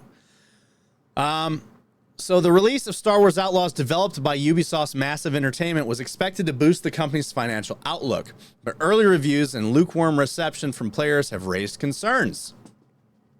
Following the game's release, Ubisoft's stock price dropped over 10% within 2 days of Star Wars Outlaws' release, At that point, Ubisoft's share price dropped to 15.34 euros or $16 at its lowest. That's the lowest it's been since 2014, with a market capitalization of 1.9 billion euro. Since then, shares have declined even further, closing 7.1% lower on Monday, September 9th at 13.67 euros. Currently, Ubisoft stock is trading at 13.25 euros. Ubisoft at current state is mismanaged and shareholders are hostages of Gamont family members and Tencent who take advantage of them, the open letter reads. Management is focused on pleasing investors with beating quarterly results and not focusing on long-term strategy to provide exceptional experience for the gamers. Wow, a shareholder actually talking about our experience for once and not the... Because it's funny, a lot of these some of these shareholders who are gamers themselves are like, hey, you will be profitable if you give the people what they want and not try to appeal to us. Yeah. Like, if you appeal to the gamers, appealing to us will come on its own. That's Naturally. the thing. That's the thing that a lot of these studios don't fucking get. A lot of these publishers, they are so focused on appealing to shareholders and not the gamer, to the point where the quality is tanked and their shares drop. And they don't, and it's just like, hey, you know, if you really kind of, and you see all these other games where they focus on like actually giving the players what they want and how profitable and successful it is. Crazy concept, I know. So it's like, I don't get why they just keep focusing in the wrong area for some reason. Anyway. Yep. So what? It is funny, just the whole like make our shareholders happy versus like you said, the whole like if you make the consumer happy, they're going to spend more money. Guess what happens to your stock? It goes up. But they're trying to do all this other crap that they've been doing for years that has been working and is now not working anymore, where it got people to just spend. And now people are like, I don't want to do that anymore. I'm tired of it. I don't want to do it. I know. People aren't spending as much money. And now all your shit's going downhill. And it's crazy that it's even turned into that. It's almost like, hey, you know, you're doing this one thing and it's obviously not working in your favor. Why do you keep doing it? Yeah. You know? Because it did at one point, and they're chasing those records, and those record highs. Fucking money, baby. So Money. AJ Investments also raised the possibility of initiating a proxy fight to gather support from other minority shareholders to push for the sale of if the company does not respond to their demands. AJ Investments' letter went beyond Star Wars Outlaws, criticizing the management of several Ubisoft other projects. The Fun pointed out the free-to-play shooter X Defiant, which is also struggling to gain traction. Skull and Bones is delayed, and the Division Heartland was can't. Wait, how old is this? Seems very old. No, it's not. This is from last week. Well, oh yeah, I was gonna say Star Wars Outlaws only came out a couple weeks ago. Well, they said Skull and Bones is delayed, which it's out now. What does that even? Skull and Bones is delayed, and Division Heartland and was canceled. This is obviously he doesn't know what he's talking about. That the investor noted. The letter further expressed the concerns about long dormant franchises like Rayman, Splinter Cell, For Honor, and Watch Dogs. However, AJ Investments did acknowledge the success of Ubisoft's live service game Rainbow Six Siege, saying it's doing great. Ubisoft has yet to publicly respond to the letter or comment on performance of Star Wars Outlaws. Earlier this year, Gamont stated that the company has a solid start to its financial year. He also expressed confidence in the upcoming releases, including Star Wars Outlaws. This is from literally this month, like a week ago. Why are we talking about these things as if they haven't happened yet? Like you said, I don't think they know what they're talking about. That's weird to me. Like, Star Wars Outlaws is currently out. Skull and Bones is currently out. But Skull and Bones, have you heard fuck all from Skull and Bones? Because I haven't. No. That game launched. Some people liked it. Most people hated it. And now no one talks about it. It's dead. It's dead. Yeah. Maybe there was an update that was supposed to come out to improve it, and that's what they're talking about. It's delayed. I don't know. All I know is that Ubisoft has not been doing hot when it comes to their releases recently. No. I did kind of enjoy X Defiant, but it is it's forgettable. Yeah, it doesn't really do anything new. You know? But I mean, that was the appeal behind it. That's what I enjoyed so much about it, is that it didn't try to do anything crazy new, and it felt like an older first-person shooter, and that's what I loved about it. But that also makes it forgettable, like I said. So yes. I haven't played it in forever. I never think to play it. I might play it tonight now that we're talking about it. I kind of want to play it now. I've been playing Arma like crazy. I want to get Space Marine too. God, that game looks nuts. I know. You're waiting until you get your good PC to play it, aren't you? Yeah. I'm not getting any games until I get my good PC in my hands. I want it, but permanently this time. I've heard that because all the skyboxes and shit are like everything that you see, like all of the fucking, what the fuck are those things? Why did I forget what those things were called? Those creature things. Fuck, I forgot what they're called. Anyway, they're all characters rendered in, so that's very CPU intensive game. So yeah. I'm waiting. Last game topic, and then we'll take a quick break because I want to refill my water. And I'm sure you got a pee baby bladder over there. Only a little bit. I more want to drink as well. So the PlayStation 5 Pro is too much for too little. Not even the biggest game on the planet can help the PS5 Pro. All right, article over. Wonderful. Yeah, break time. Yeah. After years of rumors, speculation, and leaks, the PS5 Pro was officially revealed in a technical presentation by PlayStation's Mark Cerny, I don't know. A brilliant, soft-spoken man who manages to constantly have the energy of the scientist nobody believes at the beginning of a natural disaster movie. I like that description. Mark has a knack for explaining detailed and sophisticated advancements in console hardware in a way that this average simpleton who just wants to play good-looking games on their TV can understand. After all, since the dawn of video games, one of the primary needs of the average consumer, outside of far more important question of is it fun, has been does it look cool? Trying to pitch the technical abilities of a super powerful console using side-by-side footage presented in a live stream YouTube video most people watch on their 5-year-old phones, obviously, has its own set of challenges. But the biggest hurdle to get people to buy a PS5 Pro isn't convincing them to head on down to their local Best Buy so they could see the glorious new dirt textures being added to The Last of Us Part 2 Remastered. No, it's the price. And when it comes to the PS5 Pro, it's a huge one. That's because the PS5 Pro, the newest and most high-end model in the PlayStation console family, costs $700 in the US or £700 in the UK. I love how they didn't even try to adjust that fucking currency. They just said 700 across the board. Yeah. So much more. And like if you went and bought it in the UK, it'd be so much more. And it's over $1,000 in Canada. It's also adorably all digital, meaning it doesn't come with a disc drive. If you own physical copies of PS5 games or any of your back catalog for that matter, you'll have to buy a PS5 disc drive for an additional $80. Oh, and it also doesn't come with a vertical stand. That will run you an extra $30. In case that you want your PS5 to not look like it's fallen and can't get up, all in all, it's probably the most sticker shock I've felt about a console price reveal since the PS3 was announced in 2006 to cost $600 US. Damn, really? The PS3? I didn't know that. A number that people scoffed at so hard Sony was forced to drop the price by $100 months later. The PS3 price reveals energy is back, baby. They'll remake anything these days. And it's just... Wait, how does it... Wait, so it doesn't come with a stand at all. How does it lay on its side? You just do. You just do it. I don't get it. So, or do you put it upside down? It's like... Well, see how it's I have a PS5, and if this is structured anything like the current PS5, you can't use it. You can't stand it without a stand. You can't lay it down without a stand. It's curved.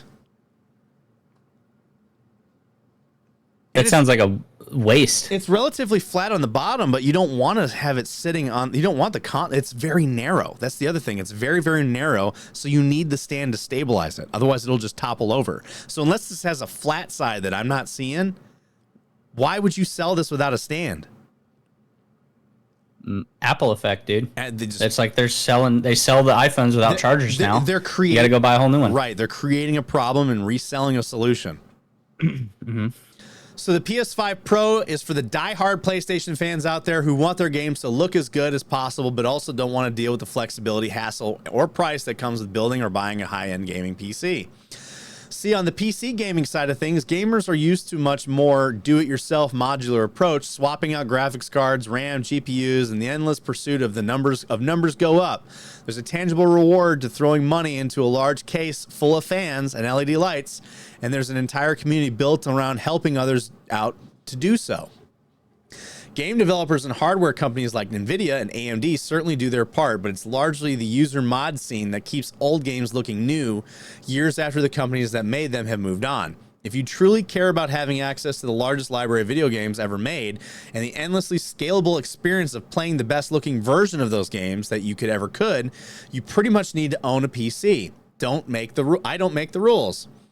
Plus, many modern PlayStation 5 games have seemed to keep making their way to PC these days anyway. Helldivers 2 the day it launched, or the God of War Ragnarok just under 2 years after it came to PS5. So it seems PlayStation doesn't mind if you have a gaming PC either. But that's the other thing. The incentive to have a console is waning by the year, right? Yes. Like, you have no incentive to have a PlayStation.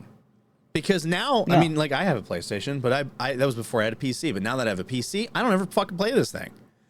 I got the newest Xbox. I've touched that twice to play Madden. Like, I only play this if I want to play a game that I don't want to play on the PC. Because it's like, I know it's going to be hardware intensive, but I know it's going to be optimized and run fine on my PlayStation. That's the only reason why I ever get it on the PlayStation. So it's like, you know... But on the grand scheme of things, those games are going to PC anyway. So why the fuck would you not just get a PC, you know, for like maybe $1,000 more? But it's going to hold you over for so long because you have a library of so many things that you would never get on console. And that's the other thing about it.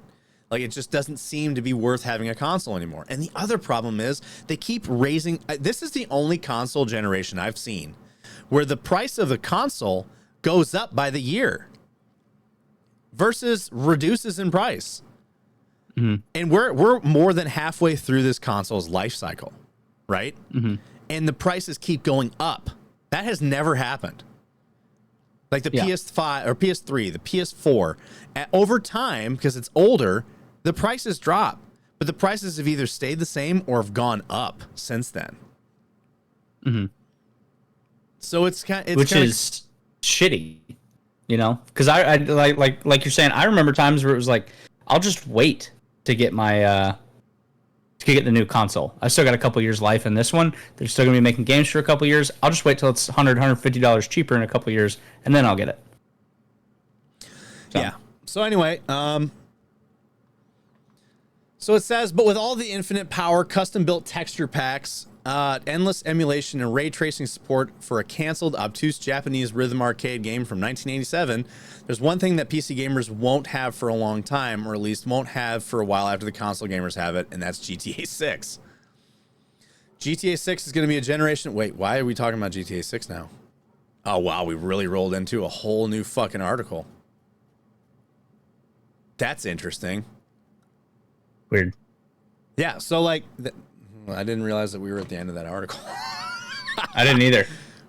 I saw the GTA 6 picture, but I thought they were going to have something relevant to the console. But yeah, other than it saying. Like I said, it's the side-by-side comparison looks like almost no fucking different. Like I'm not going to show it. You guys can go ahead and go look it up because I don't know if there's music on it. And I don't want a fucking copyright claim on this shit again because it hurts the goddamn algorithm. And even though YouTube says it doesn't, it does. Because every time, every video I've gotten that has a copyright claim has low viewership, has no likes, has no comments, has like 20 to 30 views. Even though it's not a strike, it's a claim, but this user allows it to still be used on YouTube. So you're okay. This won't affect anything. It won't affect visibility. And it does. Why bring it up? You know what I mean? Or why tell me it's not going to affect my visibility when I can see in the actual analytics that it does. It's dumb. So yeah, that's why I've been kind of fucking muting everything when I fucking play it now. I mean, we got a copyright claim on the fucking Sailor's TikTok video. Yeah, doing the fucking all thing, the Frozen parody song. That got a copyright claim. I remember that. I've gotten copyright claims on songs that I've never even heard of before that were tied to a video that I was watching on YouTube, which has millions of views. So that definitely has a fucking copyright claim on it, but they blew up. I don't know what it was. I don't know why. Anyway, let's take a quick break. I'm going to go refill my water and go to the bathroom real quick. So we'll be right back after these messages. Regiment in this podcast is also partnered with BR Paradox. BR Paradox is a company that specializes in custom-built PCs. So if you have an idea for a cool custom-built PC, they can definitely give you the hookup on that. But if you're not in the market for custom PCs, BR Paradox has a wide array of pre-built PCs that you could choose from at great prices. And if you're not in the market right now for a new PC, BR Paradox will definitely hook you up with an optimization. Optimizations take around 10-15 minutes to do, and they're very awesome. I highly recommend them. I had my PC optimized by them, and it's never run smoother since. BR Paradox also has a list of renowned customers ranging from LeBron James, Chris Brown, members of FaZe Clan, and even Angela White from your favorite orange and black site, if you know what I mean. So head on over to brparadox.com to get yourself a PC today or an optimization. And remember to use promo code REGIMENT at checkout. That's promo code REGIMENT down here at checkout. All right, kids, we're back. And now we're going to go and watch some fucking military fails.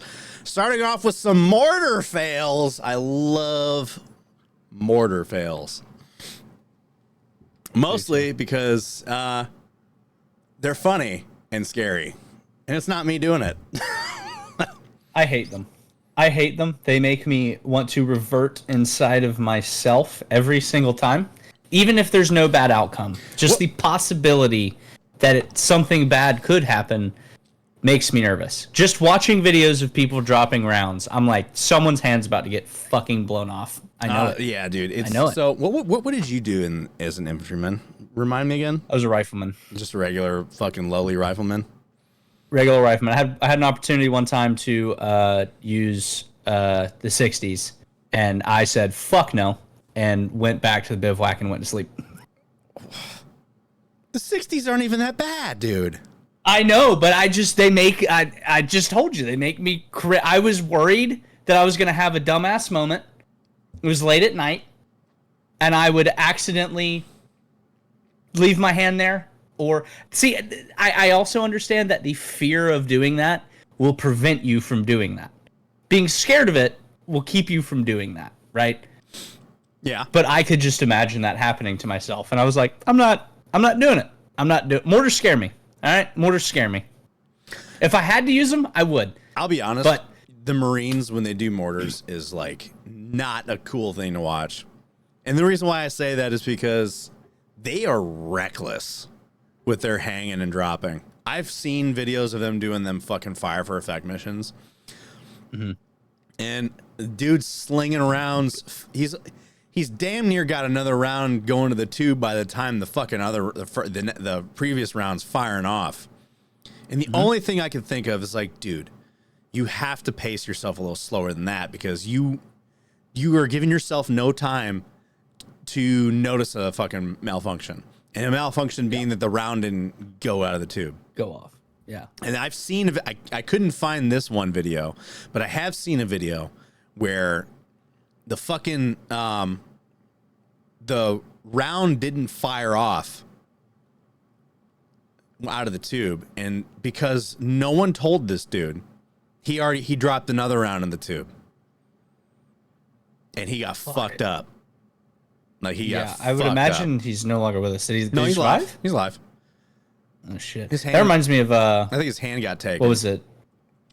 The did you ever see the picture doing like combat lifesavers course or anything?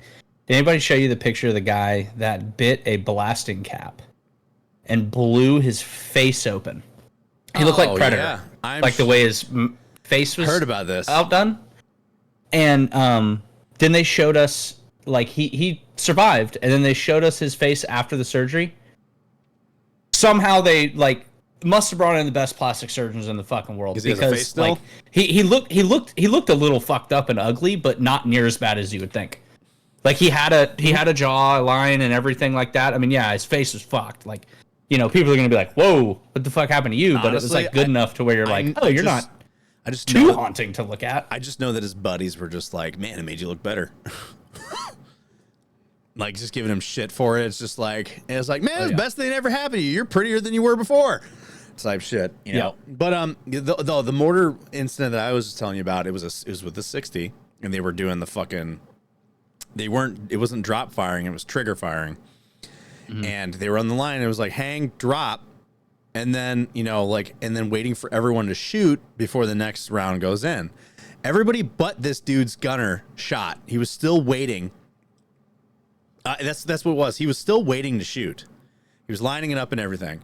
And then when he fucking shot, the other dude was getting ready to hang. Yeah. And he was lucky that there was a fucking training round too. Took his hand though. It took his hand though. Because he was hanging and then bam. But that's on the fucking gunner. It's on the gunner to have communicated like, hey, I didn't shoot yet. Stop. Like you, as a gunner, when you are responsible for your fucking hanger. You got to communicate with that. Like, no, I didn't shoot yet. Don't. Yeah. Especially when it's loud as fuck, you know. And especially with other people launching rounds around you, you would assume that he's shot. You got the gun line. Other mortars are firing around you, so naturally you can't tell that yours didn't shoot. Yeah. No. Yeah. But anyway, let's watch this dumbass. Are you ready? Get ready to hit play. Guess. 3, 2, 1. Get it in there. There you go. Fire. Down the way. Fire. Fire. Oh fuck!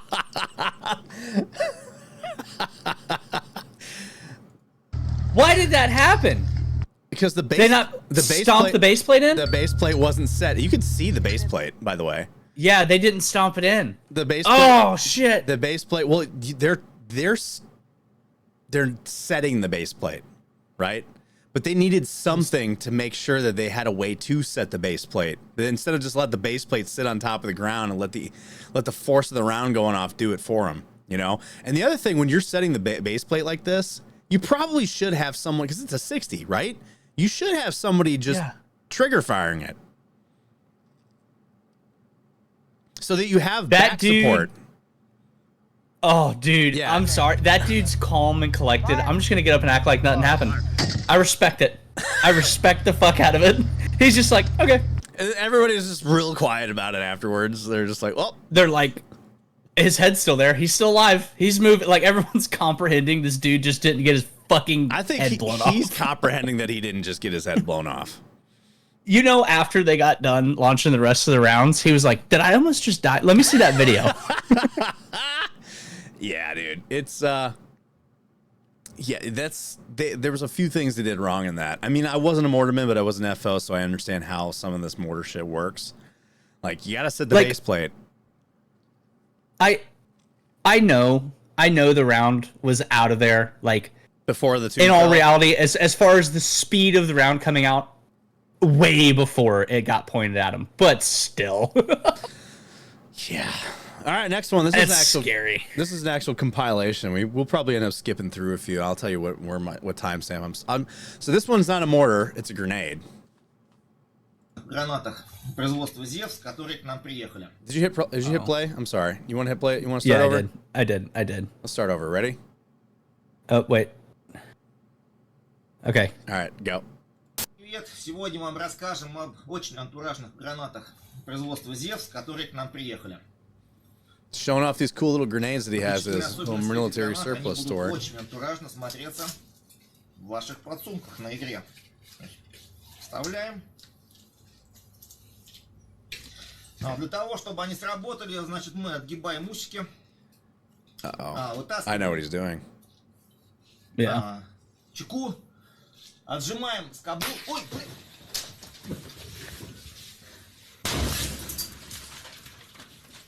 Вы с ума сошли?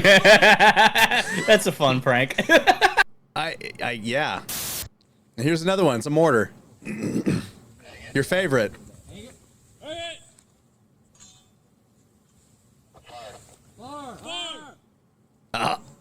No. And it still didn't set the base plate. He's got to stand on it. You know this one's going to be good when there's a live leak tag in the top. Oh, I love these. These are the only ones that I love. Yes! This I used to watch those in high school for fun. This one's not really so much a fail because the round just goes through the camo net. That's all it is.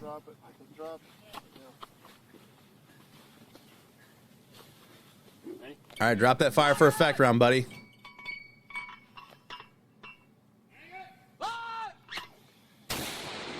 That's an 81. Mm-hmm.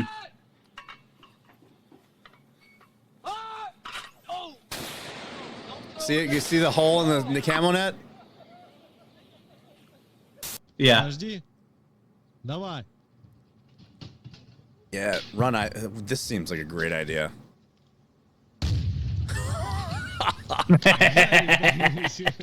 Awesome. And this is the one I said, I think this is Venezuela. He's setting the fuse. Yeah, drop that in there, buddy. Come on, Mario.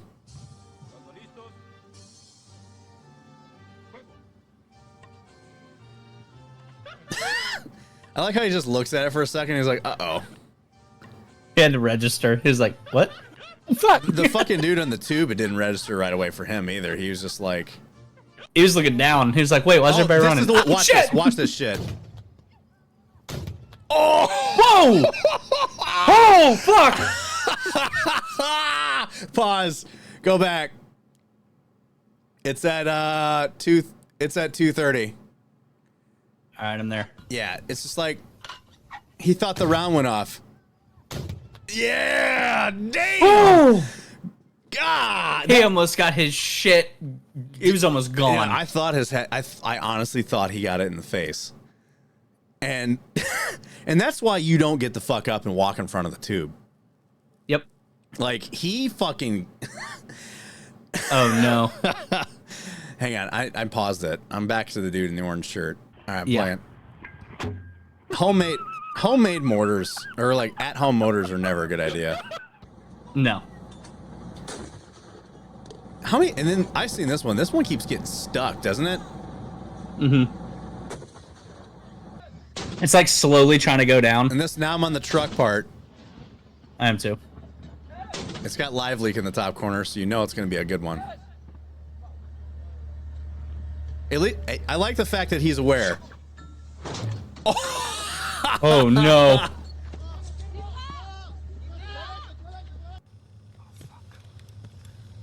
He's like, he knows it's bad. He's like, oh fuck. Why? What? Was that a grenade? Yeah.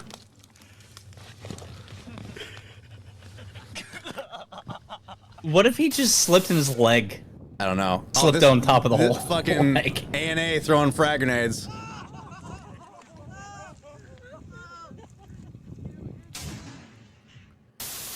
I don't know why they can't throw. What is this one? I Or don't do jumping jacks.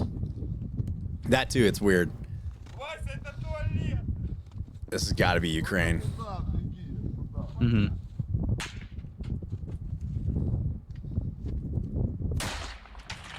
Just blowing up a shitter. Like, why? You know, it's funny because they're all kind of like us. Yeah. Wait, that's a cooking grenade. Yes, it is. Why? I don't know. I think it's China. Yeah, China. Or is it North Korea? What's the point? It looked like China on their. He's like two hands. I don't think anything happens on this one. I think that's all it was Nope, the two nope, hands. there it was. Oh, nope. Oh, why do they load I from think the I've seen fucking this one. front? Yeah, it doesn't explode. This one.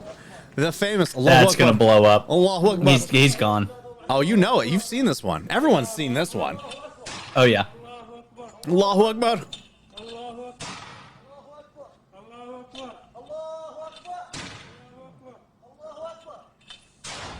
Yes. This has got to be Iraq, early Iraq. I've seen this one. What is that? A fucking refrigerator? It's a washing machine. Oh wow. Man, we were really They bored. just put a grenade in a washing machine. We were really bored back then, weren't we? Mm-hmm. What is that FPS Russia? I think so. Looks like him. Σκύψε. Ωραία. Πίσω όλοι τώρα. Τώρα έχει το ευκρουστήρα καρφωμένο πάνω του. Yeah, that's very uneventful. Θα πέρασε βλήματος. Ωραία. Πολύ ωραία. Yeah, slowly pouring the round out of the tube. Πολύ ωραία. What if it blew up right in his hand? Oh. Oh yeah, watch this one. Oh, ah, his hand. He's just kept his hand in front of it. You see that? Yeah. He like reached back in there.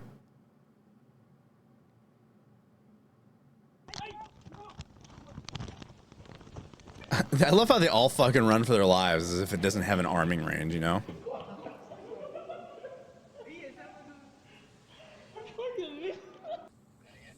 I mean, wouldn't you? I wouldn't stand around and find out. Didn't they already just show this one? Why are they showing it again? It's just part of the compilation. Again? Shit. Yeah, that's the bad grenade. I've seen this one. I've seen it too.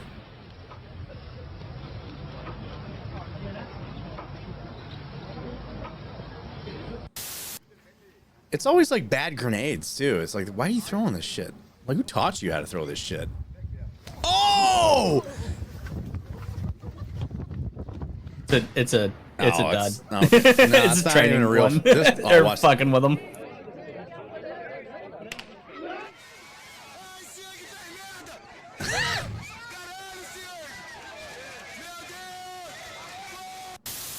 Wait, what's this other one? Why are these other videos showing? Man, that's super fucking grainy. You ready? Oh shit. And this is why you don't play with explosive, kids. All right, now this one, this next one.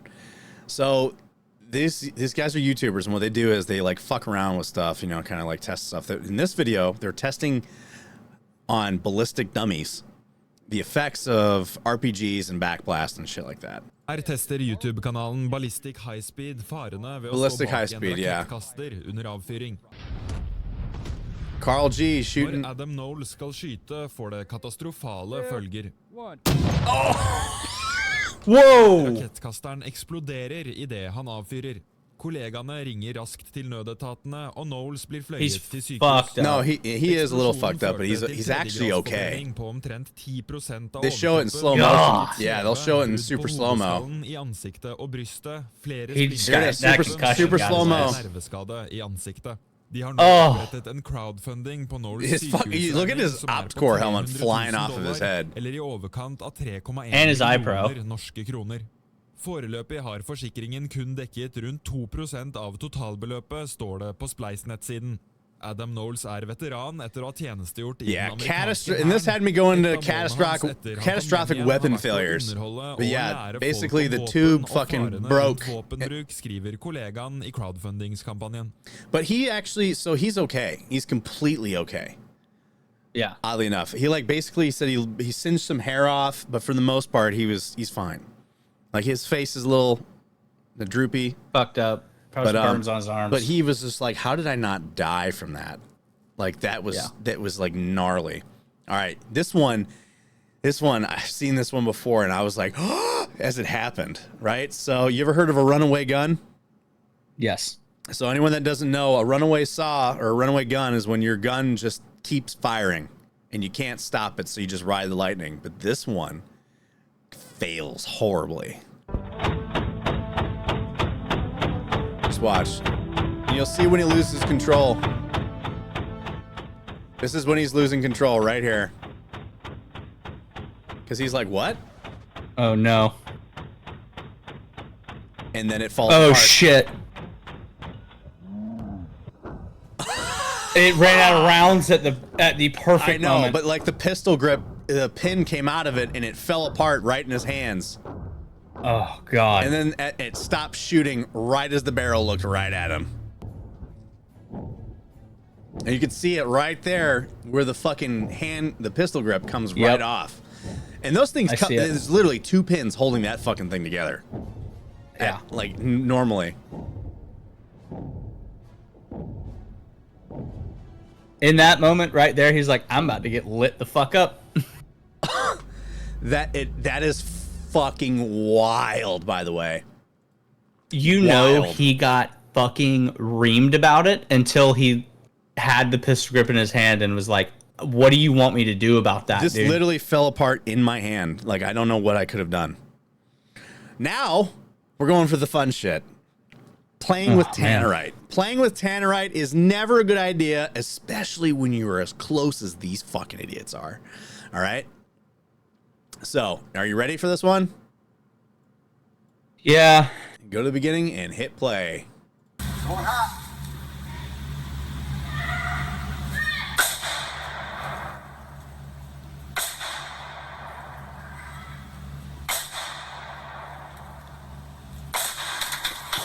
Oh shit!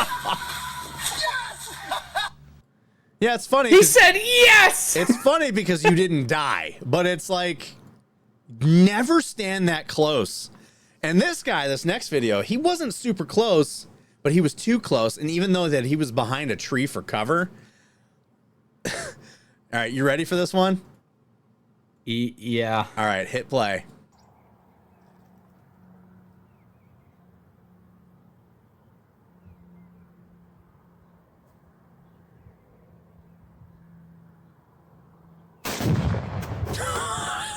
Oh shit! Dude, that thing came like fucking. Let's replay that bitch. Dude, that thing came back with a vengeance. He's the only one I've seen also hit it in one shot, on the first shot. But yeah, that thing that had to be at least 50 yards just flying at him. Dude, it was so fast, but also in like slow-mo. I know. This one right here, now this one's way too close, but thankfully it didn't go catastrophic. So we're going to hit play. And this one I thought was kind of cool because you do get a really good slow motion of it detonating. So watch. Got a couple mannequin heads under some barrels. Oh! God. Watch the slow-mo. Dude, the shockwave hit him hard. Dude, that shockwave is incredible. That's up there. Oh, yeah. That's just like watch the slow-mo. It's just like, dude, and everything on the ground in front of it just lifted off the ground. It was kind of, that's why I was like, well, that was actually kind of cool. Seeing a slow motion, seeing the shockwave go, and then everything just raises in slow-mo. Yeah. All the dew coming off of the trees. Wild. It's kind of incredible. Hang on, wait. Oh yeah, dude. It's satisfying. You know that his ears are fucking ringing, dude. Oh yeah. It's just like, There's no way they're not. What? Huh? All right, I saved the best for last because this one's brutal, and I want you to unmute it because this dude's an idiot. You know, he deserves to be laughed at. And if you feel bad for laughing, then that's on you. But I don't feel bad for laughing at this guy because after repeated attempts of trying to shoot tannerite at a lawnmower, he keeps missing. So he walks closer and closer and closer until he hits it. Press play and unmute it and press play. Okay. He's all cool too, right?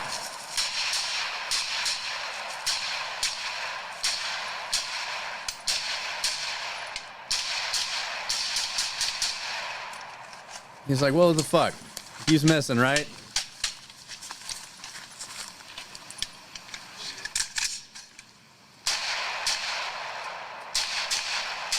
And if you're gonna be dumb, you better be tough. Here it comes. Dude. Watch. Oh! Oh shit! Oh fuck! Oh fuck! Oh man! Call an ambulance! Call an ambulance. All right, go back to 26 seconds and hit play. And now listen to what he Okay, I says. did.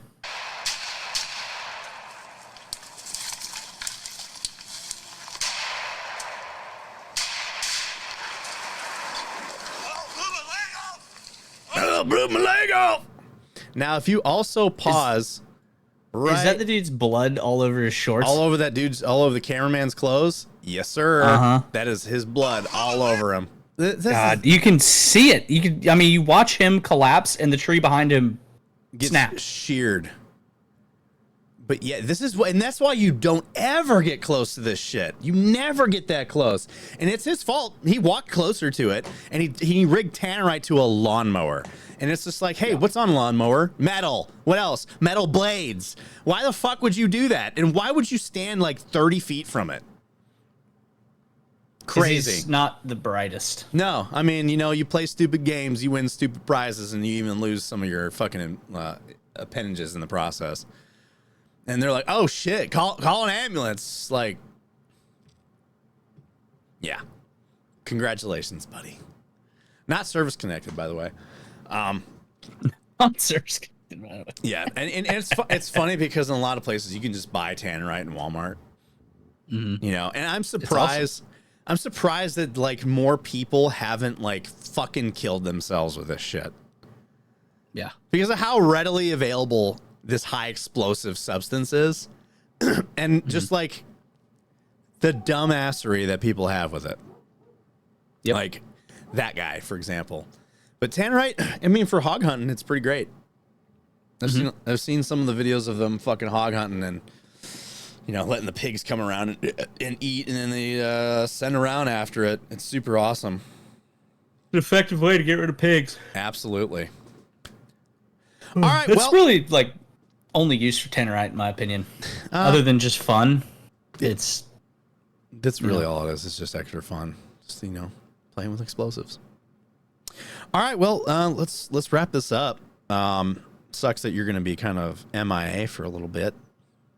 Yeah, but it'll be worth it in the end. Have my own little spot. Have your own little spot, a little setup there, a little more comfy, So Gonna be a lot like you and your wife, both in the basement with setups next to each other. Is that what you guys gonna do? Is sit in the basement? Mm-hmm. I will say, as great as it is, it tends to be a little fucking depressing to be in the basement. Like when my next house, my game room is gonna be in a room with light. Yeah, because you're sitting in a fucking dark room with just lights, and there's no natural light anywhere. So you have no concept of time of day. Like it's daytime when you go in there, and then when you come out after work and shit, it's dark. And then it's even worse in the wintertime. You start your day early, and you're working in your basement, and then by the time you go out for dinner, it's dark still. It's like I didn't see the sun at all today. Mm-hmm. So. All right, well, guys, love you all and appreciate y'all. Thanks for hanging out with us. Hopefully the next episode that we have, we'll have more things to talk about. And if not, then I'll just find more fucked up things to watch. that's always fun. It's always fun. I got to be careful about what I mean, because I can end up going down a massive rabbit hole and start showing everybody things that I should not show them. But that's just the way I am, and I can't help my nature. So. All right. Well, anyway, Blake, have fun on your night tonight with Kate. And everybody, we love you. We appreciate you. And we will see you on the next episode of the Barracks Party. Have a good one. Love y'all. Love y'all. Bye. Bye.